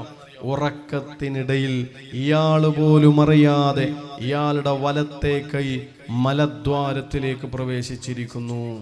അത് പുറത്തേക്കെടുക്കാൻ കഴിയുന്നില്ല. വഷളായി, നാണക്കേടിലായി, അയാളാകെ നാണം കെട്ടുപോയി. എന്തേ കാരണമെന്നറിയോ? ഇത്രയും കാലം മാന്യമായി കിടന്നുറങ്ങിയ മനുഷ്യൻ ഇന്നലെ സംഭവിച്ച അപകടത്തിന്റെ കാരണം എന്താണെന്നറിയോ? അറിവ് പഠിപ്പിച്ചു കൊടുത്ത ഉസ്താദായ പുന്നാര നബി തങ്ങളോട് എതിരു പറഞ്ഞു എന്നതാണ് കാരണം. അപ്പൊ അറിവ് പഠിപ്പിച്ചു തരുന്നവര്, അത് ഉസ്താദാവട്ടെ, ടീച്ചേഴ്സ് ആവട്ടെ, ആരും ആവട്ടെ, മനസ്സിനെ വേദനിപ്പിച്ചു കഴിഞ്ഞാൽ ഈ ദുനിയാവ് അതാപ് അനുഭവിക്കേണ്ടി വരും. എന്ന് മാത്രമല്ല, ഈമാനില്ലാതെ മരിക്കേണ്ടി വരും. ഗൗരവത്തോടെ മനസ്സിലാക്കേണ്ട കാര്യമാണ്. ഈമാനുള്ള മനുഷ്യന്മാരുടെ മനസ്സിനെ വേദനിപ്പിച്ചു കഴിഞ്ഞാൽ പിന്നെ ഈമാനില്ലാതെ മരിക്കേണ്ടി വരുന്നതാണ്. അതുകൊണ്ട് തന്നെ ഒന്ന് അതപോടെ പെരുമാറണം നമ്മുടെ ഉസ്താദുമാരോട്, നമുക്ക് അറിവ് പഠിപ്പിച്ചു തന്നവരോട്. നിങ്ങളറിയോ, ഏറ്റവും വലിയ പണ്ഡിതനാണ് മഹാനായ ശംസുൽ ഉലമ. ശംസുൽ ഉലമ പറയുന്നുണ്ട്, എൻ്റെ ജീവിതത്തിൽ എനിക്ക് ഇത്രമാത്രം ഉയർച്ചയും വളർച്ചയും കിട്ടാനുള്ള കാരണം ഉസ്താദുമാരുടെ പൊരുത്താണ്. എന്നിട്ടൊരു ഉദാഹരണം പറഞ്ഞത് എന്താണെന്നറിയോ? ശംസുൽ ഉലമ 21-ാമത്തെ വയസ്സിൽ ബാഖിയാത്തു സ്വാലിഹാത്തിൽ ബാഖവി ബിരുദം എടുക്കാൻ വേണ്ടി പോയി. അപ്പൊ അവിടുത്തെ ഒരു ഉസ്താദുണ്ട്, വലിയ പണ്ഡിതനാണ്. പക്ഷെ ആ ഉസ്താദിന്റെ പ്രയാസം എന്ന് പറഞ്ഞാൽ പെട്ടെന്ന് ചോദ്യം ചോദിക്കുമ്പോൾ പെട്ടെന്ന് മറുപടി പറയാനുള്ള വാക്സാമർത്ഥ്യമൊന്നുമില്ല. അപ്പൊ ഉസ്താദ് വളരെ ആലോചിച്ച് സാവധാനത്തിലേ മറുപടി പറയും. അത് പലതവണ ആവർത്തിച്ചപ്പോ ഉസ്താദിനോട് ശംസുൽ ഉലമ പറഞ്ഞു, ആ വിദ്യാർത്ഥിയായ ശംസുൽ ഉലമ പറഞ്ഞു, ഉസ്താദ് സമ്മതം തരികയാണെങ്കിൽ ക്ലാസ് റൂമിൽ നിന്ന് ആര് ചോദ്യം ചോദിച്ചാലും ഞാൻ മറുപടി പറയാം. ഉസ്താദ് സമ്മതം കൊടുത്തു. അന്ന് മുതൽ ക്ലാസ് റൂമിൽ നിന്ന് ആര് ചോദ്യം ചോദിച്ചാലും അതേ ക്ലാസ്സിലെ വിദ്യാർത്ഥിയായ ശംസുൽ ഉലമയെന്ന് മറുപടി പറയല്. ഉസ്താദിനത് ഭയങ്കര ഇഷ്ടമായി. ഉസ്താദ് ഒരു ദിവസം, ആ വയസ്സായ ഉസ്താദ് ഈ വിദ്യാർത്ഥിയായ ശംസുൽ ഉലമനെ തൻ്റെ അരികിലേക്ക് വിളിപ്പിച്ച് തലയിൽ കൈവച്ചിട്ട് പറഞ്ഞു, അല്ലാഹു മോനെ അനുഗ്രഹിക്കട്ടെ, അല്ലാഹു മോനെ അനുഗ്രഹിക്കട്ടെ. ശംസുൽ ഉലമ പറയാണ്, ആ ഉസ്താദുമാരുടെ പൊരുത്തമാണ് എൻ്റെ വളർച്ചയുടെ കാരണം. നമുക്ക് അറിവ് പഠിപ്പിച്ചു തരുന്ന മുഅ്മിനീങ്ങളായ മനുഷ്യന്മാര്, അവരുടെ മനസ്സിനെ വേദനിപ്പിക്കല്ല. ഇനി അയൽവാസിയെ വേദനിപ്പിച്ചാലോ ഈമാനില്ലാതെ മരിക്കേണ്ടി വരും.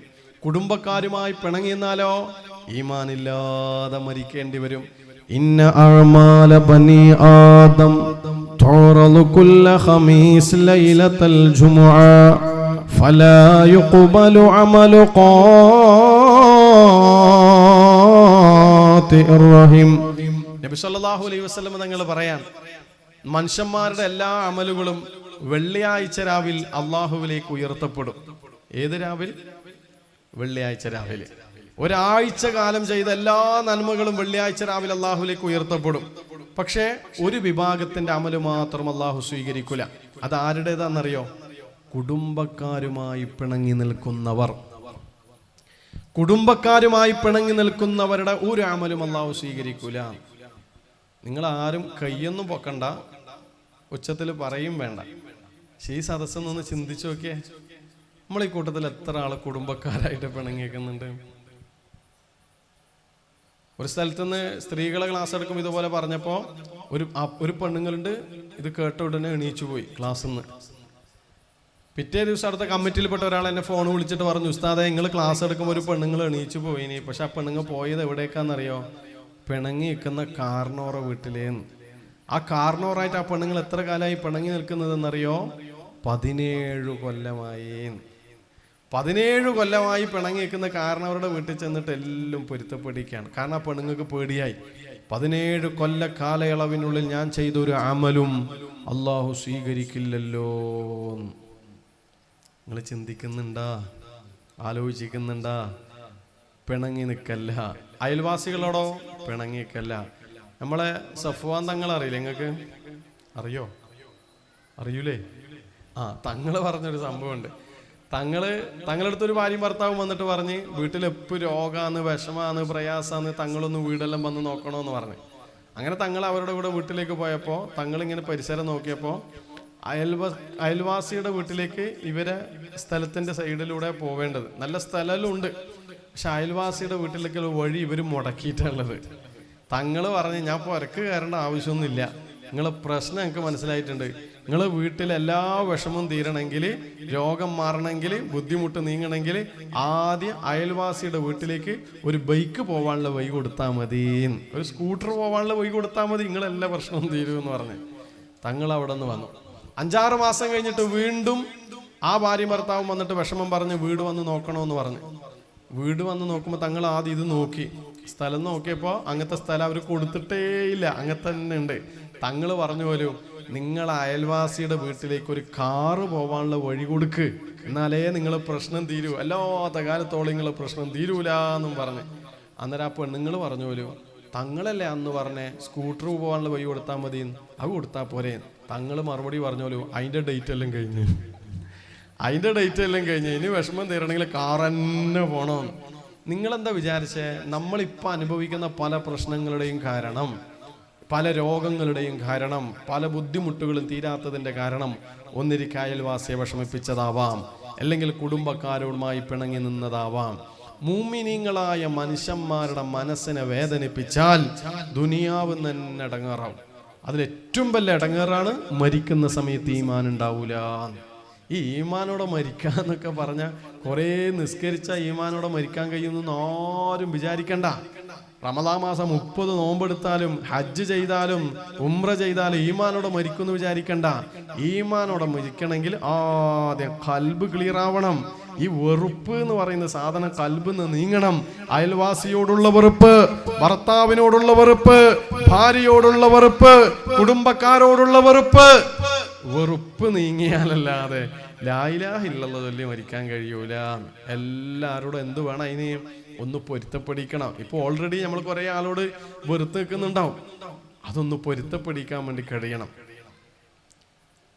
നബി സല്ലല്ലാഹു അലൈഹി വസല്ലം നിങ്ങൾ സ്വഹാബത്തിനോട് പറഞ്ഞിട്ടുണ്ട്, നിങ്ങൾക്ക് അബൂ ലംലമിനെ പോലെ ആവാൻ കഴിയോ എന്ന്. അപ്പോ സ്വഹാബത്ത് ചോദിച്ചു, നബിയെ ആരാ ഈ അബൂ ലംലം? നിങ്ങൾ ആ പേരൊന്ന് പറഞ്ഞേ. അബൂ, കാരണം ഇതുവരെ നിങ്ങൾ പറയാത്ത പേരായിരിക്കും, അതുകൊണ്ടാണ് ഞാൻ ചോദിക്കുന്നത്. പേര് പറഞ്ഞേ. അബു ബബ്ബോ? അബൂ ലംലം. ആ അബൂ ലംലമിനെ പോലെ ആവാൻ കഴിയുമെന്ന് ചോദിച്ചു. സ്വഹാബത്ത് ചോദിച്ചു, നബി ആരെയും അബൂ ലംലം? നബി തങ്ങൾ പറഞ്ഞു, പൂർവ്വകാല പ്രവാചക സമുദായത്തിൽപ്പെട്ട ഒരു മനുഷ്യനാണ് അബൂ ലംലം. അയാളൊരു പാവാണ്, സാധുവാണ്. അയാളുടെ ഒരു പ്രത്യേകത എന്താണെന്നറിയോ? പാതിരാ നേരായി കഴിഞ്ഞാൽ അയാൾ എഴുന്നേൽക്കും. എഴുന്നേറ്റിട്ട് അയാൾ അള്ളാഹുവിനോട് ദ്വാരക്കുമ്പോഴും, പഠിച്ചോനെ കുറേ ഇബാദത്ത് എടുക്കാൻ ആഗ്രഹമുണ്ട്, പക്ഷെ അതിനുള്ള ആരോഗ്യമില്ല. കുറേ സ്വതക്ക ചെയ്യണമെന്ന് ആഗ്രഹമുണ്ട്, പക്ഷെ അതിനുള്ള സമ്പത്തില്ല. എങ്കിലും അല്ലാഹുവേ ഇന്നി അതസദ്ദഖു ഇർളി അലൽ മുസ്ലിമീൻ, എൻ്റെ അഭിമാനത്തെ മുസ്ലിമീങ്ങൾക്ക് ഞാൻ സ്വതക്ക ചെയ്യുന്നു അല്ലാഹ്. അഥവാ എന്നെ കുറേ ആളുകൾ കുറ്റം പറഞ്ഞിട്ടുണ്ട്, ഫിത്ന പറഞ്ഞിട്ടുണ്ട്, ഫസാദ് പറഞ്ഞിട്ടുണ്ട്, എല്ലാവർക്കും ഞാൻ പൊരുത്തപ്പെട്ടു കൊടുക്കുന്നു അല്ലാഹ്. ഒരു മിനിറ്റ് നേരത്തേക്ക് എഴുന്നേറ്റ് നിന്ന്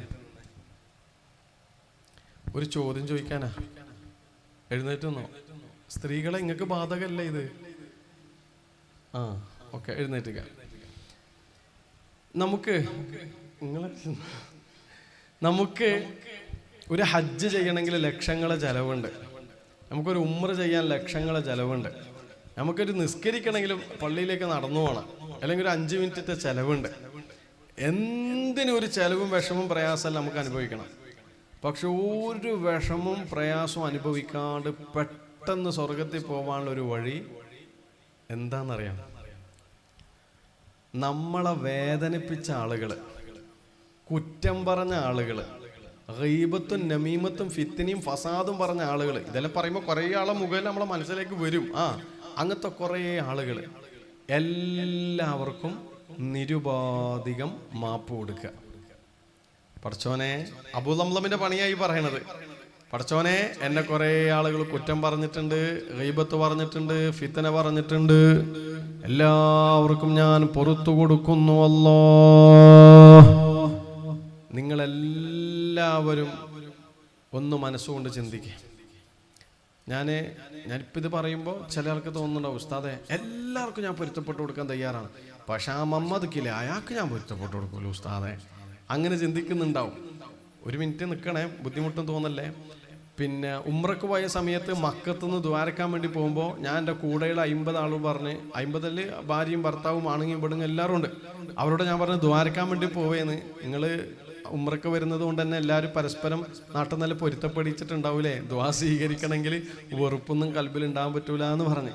അന്നേരം തന്നെ ഒരു പെണ്ണുങ്ങ് എണീച്ച് നിന്നിട്ട് പറഞ്ഞു, ഉസ്താദെ ഇതെൻ്റെ മാപ്പിളയാന്ന്, ഇയാളോട് പറ, ഇയാള് കാരണവരോട് മിണ്ടല്ല, ഉംറക്കല്ലേ പോന്ന്, ഒന്ന് പൊരുത്തപ്പെടിക്കുന്നു. ഞാൻ ഇയാളോട് പറഞ്ഞപ്പോൾ ഇയാളോട് എന്നോട് പറയുന്നു, എൻ്റെ കാരണവരോട് ഞാൻ മരിച്ചാലും പൊരുത്തപ്പെട്ട് കൊടുക്കൂല. ഇതും പറഞ്ഞിട്ടാണ് ഉംറക്ക് വന്നത്. ചില ആൾ പറയുന്ന ഡയലോഗാ, മരിച്ചാലും പൊരുത്തപ്പെട്ട് വരൂല. ചങ്ങായിമാരെ, മരിക്കാൻ അങ്ങനെ കുറേ കാലമൊന്നും വേണ്ട. മിന്നാന്ന് നമ്മളെ സുഹൃത്ത് മരണപ്പെട്ടു. സമസ്തയുടെ പരിപാടിക്ക് വന്ന രാഷ്ട്രീയ മതസംഘടനകളിലൊക്കെ കൃത്യമായി പ്രവർത്തിക്കുന്ന നല്ലൊരു മനുഷ്യൻ, ഗൾഫിലേക്ക് പോവാൻ കാത്തിരിക്കുന്ന മനുഷ്യൻ, ആ ഗൾഫിലേക്ക് പോകുന്നതിൻ്റെ തലേന്ന് മരണപ്പെട്ടത് നിങ്ങൾക്കറിയാം, നിങ്ങൾക്ക് പരിചയമുള്ളവരായിരിക്കാം. ഒന്ന് ആലോചിച്ച് നോക്ക്, ചിന്തിച്ചു നോക്ക്. അതുകൊണ്ട് മരിക്കുന്ന സമയത്ത് ഒരാളോടുള്ള വെറുപ്പ് കൽബിലുണ്ടാവരുത്. വെറുപ്പ് കൽബിലുണ്ടെങ്കിൽ ലാ ഇലാഹ ഇല്ലല്ലാഹ് നാവിലേക്ക് മരിക്കുന്ന സമയത്ത് വരൂല. മനസ്സുകൊണ്ട് വേണമെങ്കിൽ തീരുമാനിച്ചോ, നമ്മളിപ്പോൾ ഒരു 10 സെക്കൻഡ് കഴിഞ്ഞാൽ ഇരിക്കും, പക്ഷെ അതിനുള്ളിൽ മനസ്സുകൊണ്ട് തീരുമാനിച്ചു, അല്ലാഹുവേ എന്നെ ഗീബത്ത് പറഞ്ഞവർക്ക് ഞാൻ മാപ്പ് കൊടുക്കുന്നു, എന്നെ ഫിത്തന പറഞ്ഞവർക്ക് ഞാൻ മാപ്പ് കൊടുക്കുന്നു, എന്നെ കുറ്റം പറഞ്ഞവർക്ക് ഞാൻ മാപ്പ് കൊടുക്കുന്നു. അല്ലാഹുവേ, എന്നെ വേദനിപ്പിച്ചവരാരൊക്കെയുണ്ടോ അവരോടെല്ലാവരോടും ഞാൻ ക്ഷമിച്ചിരിക്കുന്നു. എന്നോടും നീ ക്ഷമിക്കണേ അല്ലാഹ്, എനിക്കും നീ മാപ്പ് തരണേ അല്ലാഹ്, എനിക്കും നീ പുറത്തു തരണേ അല്ലാഹ്. അല്ലാഹ് അല്ലാഹ് അല്ലാഹു ചൊല്ല്, അല്ലാഹ് അല്ലാഹ് അല്ലാഹു ചൊല്ല്, അല്ലാഹ് അല്ലാഹ് അല്ലാഹു, അല്ലാഹ് അല്ലാഹ് അല്ലാഹു, അല്ലാഹ് അല്ലാഹ് അല്ലാഹു, അല്ലാഹ് അല്ലാഹ് അല്ലാഹു. ഹസ്ബി റബ്ബി ജല്ലല്ലാഹ് മാ ഫീ ഖൽബി ഗൈറുല്ലാഹ്. ഹസ്ബി റബ്ബി ജല്ലല്ലാഹ് മാ ഫീ ഗൈറുല്ലാഹ്. നൂറ് മുഹമ്മദ് സ്വല്ലല്ലാഹ്, ലാ ഇലാഹ ഇല്ലല്ലാഹ്. അല്ലാഹ് അല്ലാഹ് അല്ലാഹു, അല്ലാഹ് അല്ലാഹ് അല്ലാഹു. ഇന്ന് രാത്രി ഉറങ്ങുന്ന സമയത്ത് ആരോടും വെറുപ്പില്ലാത്ത കൽബോട് ഉറങ്ങിക്കോ. എന്നാൽ ഒരു പക്ഷേ ഹബീബ് പോലും കിനാവിൽ വരും. കുറേ സ്വലാത്തുല്ലെന്ന് റസൂലുള്ളാഹിനെ സ്വപ്നം കാണുന്നില്ല, കുറേ നിസ്കരിക്കുന്നു റസൂലുള്ളാഹിനെ സ്വപ്നം കാണുന്നില്ല. ഏതൊക്കെയോ മനുഷ്യന്മാരോടുള്ള വെറുപ്പ് മനസ്സിൽ വെച്ചിട്ട് കിടന്നുറങ്ങുമ്പോൾ ആ വെറുപ്പുള്ള മനസ്സോടെ ഉറങ്ങുന്ന നിന്റെ സ്വപ്നത്തിൽ റസൂലുള്ള വരുമെന്ന് നീ എന്ത് അർത്ഥത്തിലാണ് വിചാരിച്ചേ? 2-3 ആഴ്ച മുമ്പ് പിന്നെ കാഞ്ഞിരോട് പെൺകുട്ടികളെ കോളേജുണ്ട്, 150-ലധികം പെൺകുട്ടികൾ അവിടെ പഠിക്കുന്നുണ്ട്. അവരെ മുഴുവൻ ഇരുത്തിയിട്ട് അവർക്കൊരു ക്ലാസ് കൊടുക്കുന്ന സമയത്ത് ഞാൻ ചോദിച്ചു, നിങ്ങളുടെ കൂട്ടത്തിൽ ആരെങ്കിലും റസൂലുള്ളാഹിനെ സ്വപ്നം കണ്ടിട്ടുണ്ടോ എന്ന്. അങ്ങനെ ചോദിച്ചു. +1 +2 പഠിക്കുന്ന പെൺകുട്ടികളാണ്. ഒരു പെൺകുട്ടി ഇങ്ങനെ കൈപൊക്കി. ഞാൻ ആ മോളോട് ചോദിച്ചു, നീ റസൂലുള്ളാഹിനെ സ്വപ്നം കണ്ടോ? അതേ ഉസ്താദെ, ഞാൻ കണ്ടിട്ടുണ്ട്. എന്നിട്ട് ആ കണ്ട രംഗം ഇങ്ങനെ പറഞ്ഞു. അത് പറയലോടുകൂടി ആ കൂടിയിരുന്ന പെൺകുട്ടികളെല്ലാം കരയാൻ തുടങ്ങി. +1 +2 ഡിഗ്രിക്കും പഠിക്കുന്ന മക്കള് കരച്ചിലാണ്. കാരണം തൊട്ടടുത്തിരിക്കുന്ന ഞങ്ങളെ കൂട്ടുകാരി ഹബീബിനെ കിനാവ് കണ്ടിട്ടുണ്ട്, ഞങ്ങൾക്ക് കാണാൻ കഴിഞ്ഞിട്ടില്ലല്ലോ. പക്ഷെ ആ പെൺകുട്ടിയെക്കുറിച്ച് മനസ്സിലാക്കിയപ്പോൾ എനിക്കറിയാൻ കഴിഞ്ഞത്, സാധുവായ മോള്, ആരോടും വെറുപ്പില്ല, ആരോടും പകയില്ല, ആരോടും വിദ്വേഷമില്ല, കുറ്റപ്പെടുത്തലുകളില്ല, ആക്ഷേപങ്ങളില്ല, കളിയാക്കലുകളില്ല, മാന്യമായി ജീവിക്കുന്നൊരു മോള്.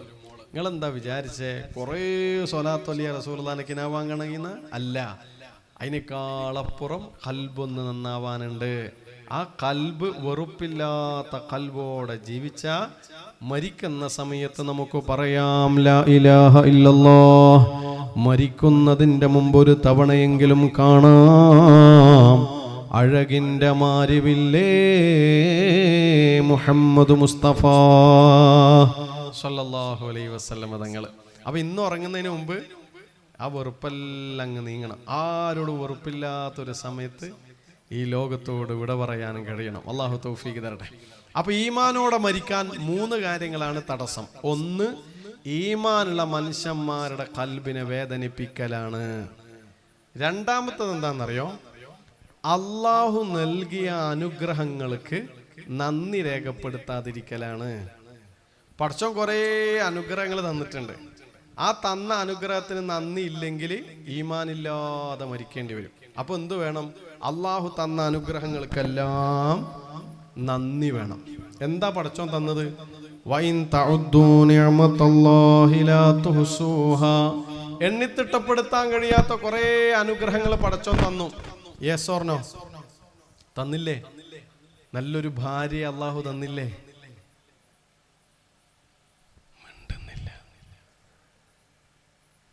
പെണ്ണുങ്ങന്മാരെ, നല്ല ഭർത്താവിന് അള്ളാഹു തന്നില്ലേ? ഏടമുണ്ടാനാ? നിങ്ങളും ഉണ്ടണ്ടേ? രണ്ടാളും മിണ്ടുന്നില്ല. നിങ്ങൾ സൗണ്ടൊന്നും കേൾക്കുന്നില്ല. നല്ല ഭർത്താവിന് അള്ളാഹു തന്നില്ലേ? കാര്യായിട്ടാ ഞാൻ കേൾക്കാത്തോണ്ടാണോ അല്ലെങ്കിൽ അവര് പറയാത്തോണ്ടാണോ? നല്ല ഭർത്താവിനെ അള്ളാഹു തന്നോ? ചെറിയ മദ്രസ പഠിക്കുന്ന മോള്, നീ ഏത് ഭർത്താവിന്റെ കഥയായി പറയുന്നു? നീ കർത്താവിന്റെ കഥയായിരിക്കും പറയുന്നുണ്ടാവാ. നല്ല ഭാര്യ അള്ളാഹു തന്നില്ലേ? തന്നില്ലേ? തന്നില്ലേ? ഇനിയും അള്ളാഹു തരട്ടെ. ആമീൻ. വെറുതെ അല്ല നേരത്തെ മുണ്ടാണ്ടിരിക്കുന്നു. ഇനിയും തരട്ടെ എന്ന് പറയുമ്പോ ആമീൻ. ആമീൻ പറഞ്ഞിട്ടില്ല, പറഞ്ഞാളെല്ലാം പറഞ്ഞു, നിങ്ങളും ഉണ്ടാത്തോണ്ടാണ്. അപ്പൊ ഓക്കെ, നല്ല ഭാര്യനെ അള്ളാഹു തന്നു, നല്ല മക്കളെ തന്നില്ലേ? ഒരു അൽഹംദുലില്ലാ പറഞ്ഞേ. ആ മക്കളെ മുഖം ഓർത്തിട്ട് അൽഹംദുലില്ലാ പറഞ്ഞേ. അൽഹംദുലില്ലാ. നല്ല മക്കളെ തന്നില്ലേ? നല്ല വീട് തന്നില്ലേ? നല്ല വാഹനം തന്നില്ലേ? നല്ല ജോലി തന്നില്ലേ? നല്ല ആരോഗ്യം തന്നില്ലേ? നല്ല സൗന്ദര്യം തന്നില്ലേ? എന്തെല്ലാം തന്നു. തന്നതെല്ലാം തന്നത് ആരാണ്? അല്ലാഹ്. അപ്പൊ എന്ത് വേണം? അൽഹംദുലില്ലാ. ഈ പടച്ചോനുള്ള നന്ദി 3 വിധത്തിലാണ്.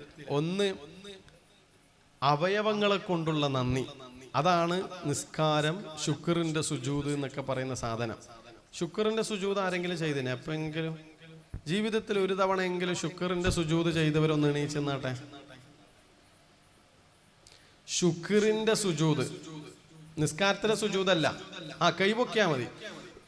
മാഷാ അല്ലാഹ്. 3 ആണുങ്ങൾ കൈപൊക്കിയിട്ടുണ്ട്. സ്ത്രീകളോ?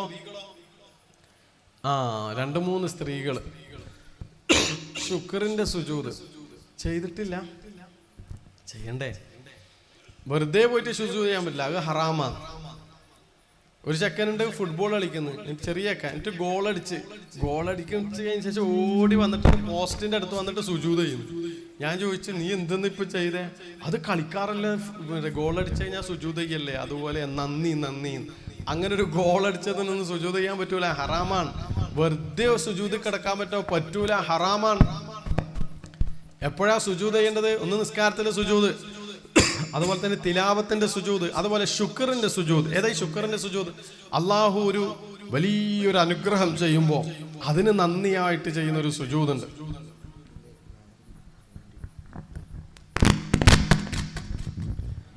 അതാണ് ശുക്റിന്റെ സുജൂദ്.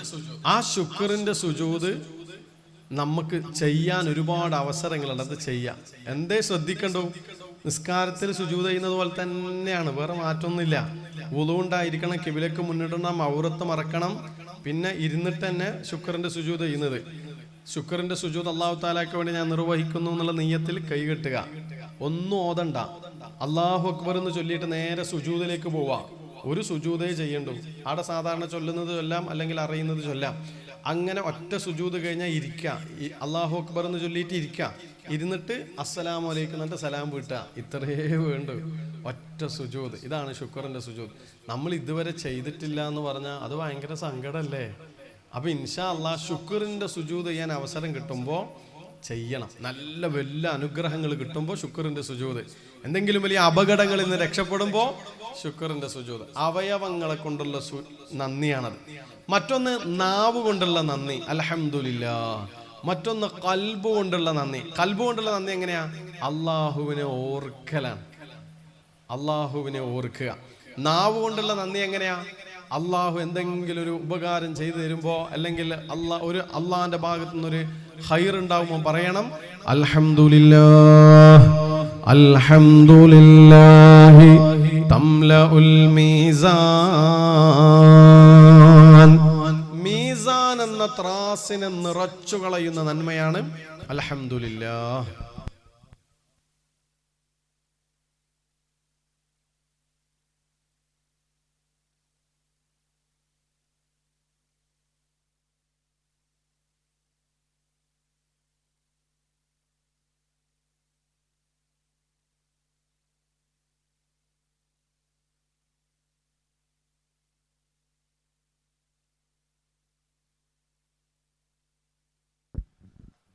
അപ്പൊ ഇൻഷാ അല്ലാഹ് അൽഹംദുലില്ലാഹ്, സന്തോഷമുള്ള എന്തെങ്കിലും കിട്ടുമ്പോൾ പിന്നെ നമ്മളെ നാവ് കൊണ്ട് പറയേണ്ടത് അൽഹംദുലില്ലാഹ് അൽഹംദുലില്ലാഹ് അൽഹംദുലില്ലാഹ് അൽഹംദുലില്ലാഹ്. ഇനി ഈമാനോടുകൂടി മരിക്കാൻ 3 കാര്യങ്ങളാണ് തടസ്സം. ഒന്ന്, ഈമാനുള്ള മനുഷ്യന്മാരുടെ മനസ്സിനെ വേദനിപ്പിക്കുക. 2, അള്ളാഹു നൽകിയ അനുഗ്രഹങ്ങൾക്ക് നന്ദി രേഖപ്പെടുത്താതിരിക്കുക. ഞാനൊരു 10-15 മിനിറ്റ് കൊണ്ട് നിർത്തും. ഉസ്താദവറുകൾ സ്ഥലത്തെത്തിയിട്ടുണ്ട്. 3-മത്തതും കൂടി പറഞ്ഞു നിർത്താം. 3-മത്തത്, ഈമാൻ നഷ്ടപ്പെട്ടു പോകുമോ എന്ന് പേടിയില്ലാതിരിക്കലാണ്. ഈമാൻ നഷ്ടപ്പെട്ടു പോകുമോ എന്ന പേടിയില്ലാതിരുന്നാൽ അത് ഈമാനില്ലാതെ മരിക്കേണ്ടി വരും. എപ്പോഴും നമുക്ക് പേടിയുണ്ടാവണം. പടച്ചോനെ, എന്റെ ഈമാൻ നഷ്ടപ്പെട്ടു പോകുമോ എന്ന പേടി. ഒരൊറ്റ ചരിത്രം പറയാം, ചെറിയൊരു ചരിത്രം.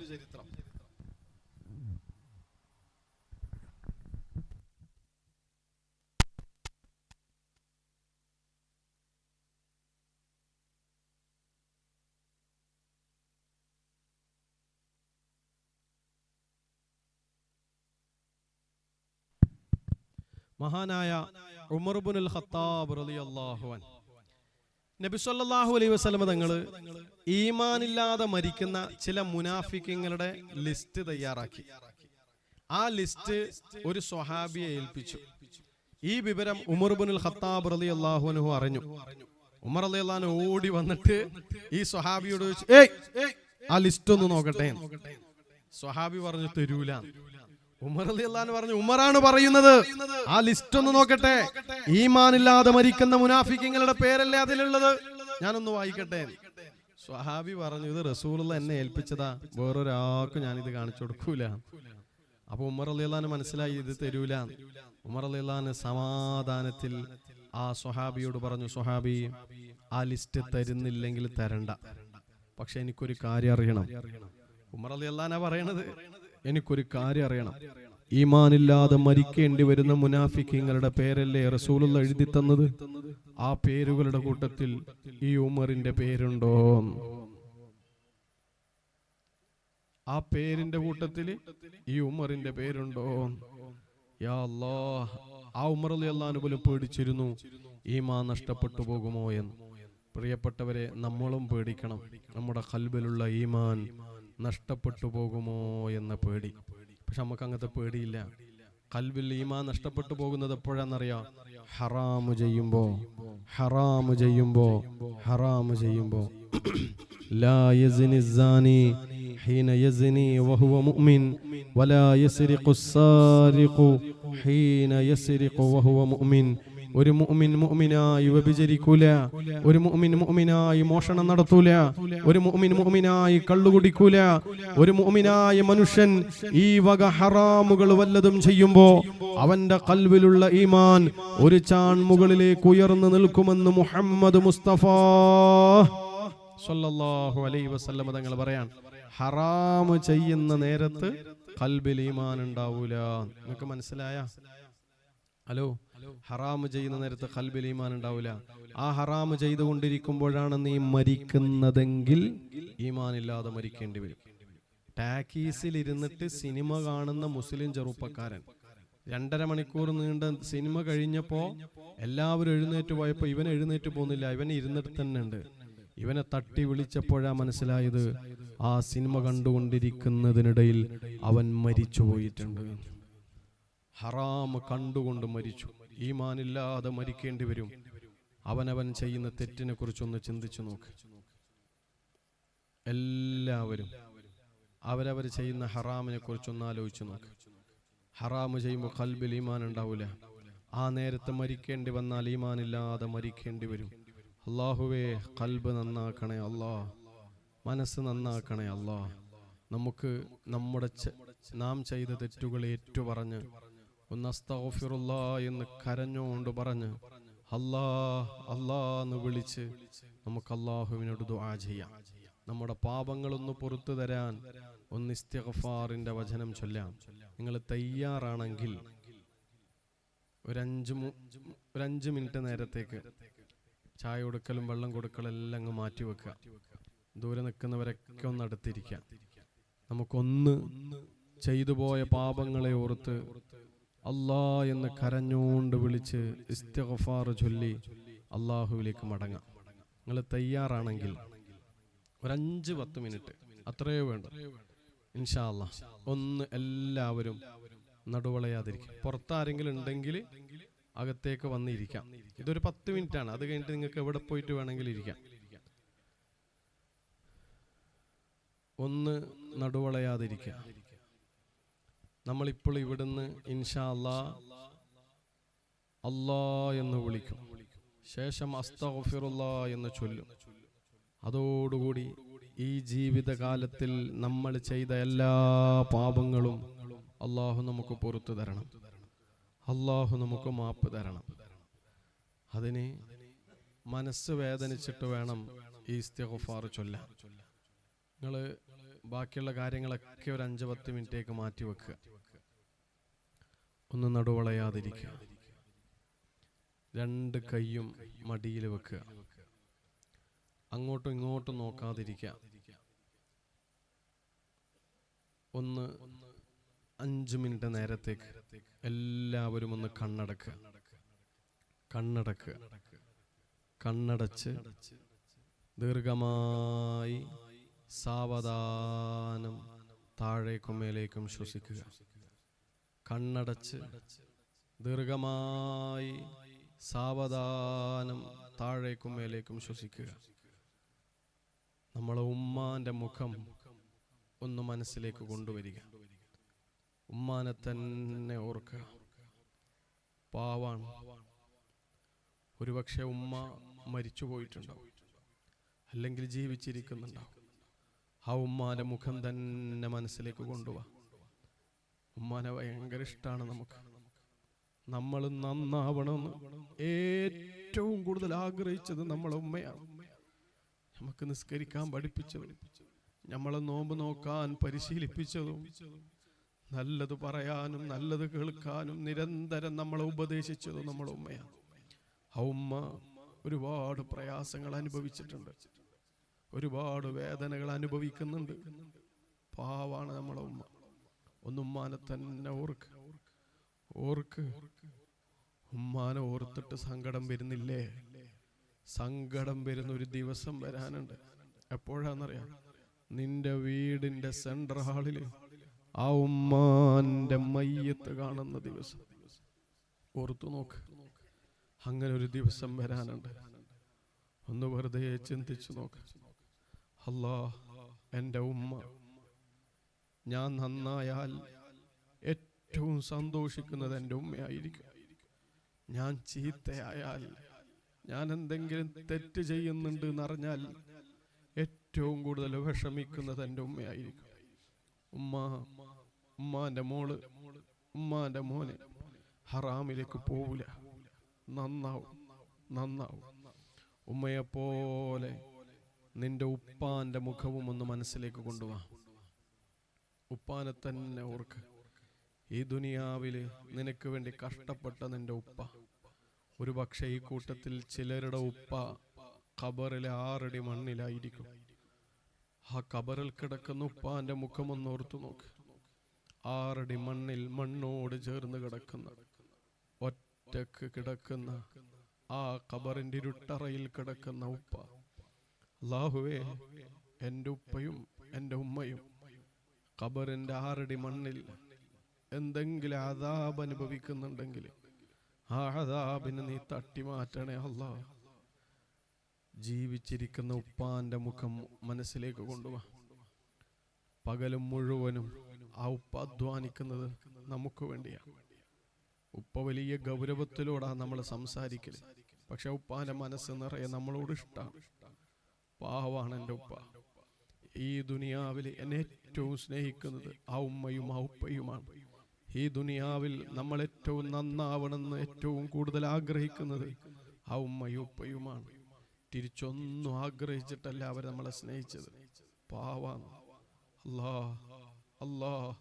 അല്ലാ, എനിക്ക് ആ ഉപ്പാനും ഉമ്മാനും സന്തോഷിപ്പിക്കണം. നാളെ മഹ്ശറയിൽ ഉപ്പാന്റെയും ഉമ്മാന്റെയും കൈ പിടിച്ചിട്ട് സ്വർഗത്തിൽ പോണം.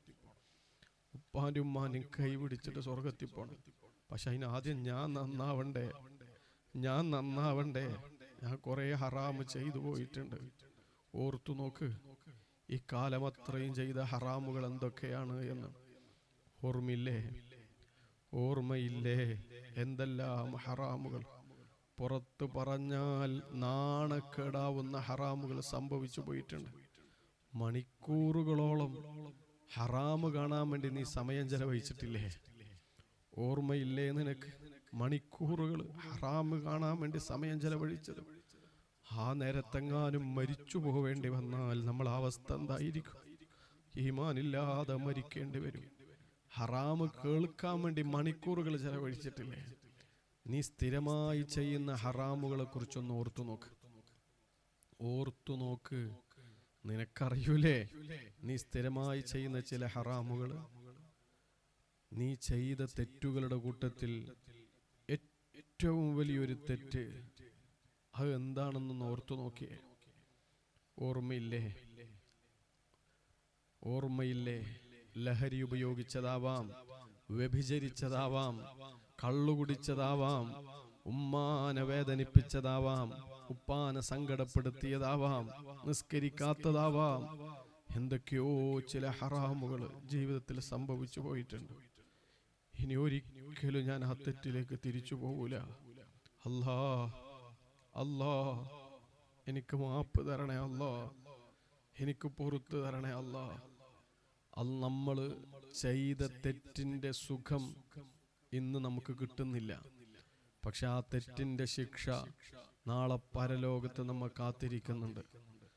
റബ്ബേ, ഇനി ആ തെറ്റിലേക്ക് ഞാൻ തിരിച്ചു പോകൂല അല്ലാ. മാപ്പ് തരണേ അല്ലാ. ആരും കാണൂലെന്ന് വിചാരിച്ചിട്ട് ചെയ്ത ഹറാമാണ് ഇല്ലേ? ആരും കാണൂലെന്ന് വിചാരിച്ചിട്ട് ചെയ്ത ഹറാമല്ലേ? ഓർത്തു നോക്ക്, നീ ചെയ്ത ഹറാമെന്നെ ഓർക്ക്. നിനക്ക് ഓർമ്മയില്ലേ നീ എന്തെല്ലാം ചെയ്തു പോയിട്ടുണ്ട് എന്ന്? ഓർത്തു നോക്ക്. ആരും കാണൂലെന്ന് വിചാരിച്ചിട്ട് ചെയ്ത ഹറാമ് ആര് കണ്ടിട്ടില്ലെങ്കിലും ഒരാള് കണ്ടിട്ടുണ്ട്.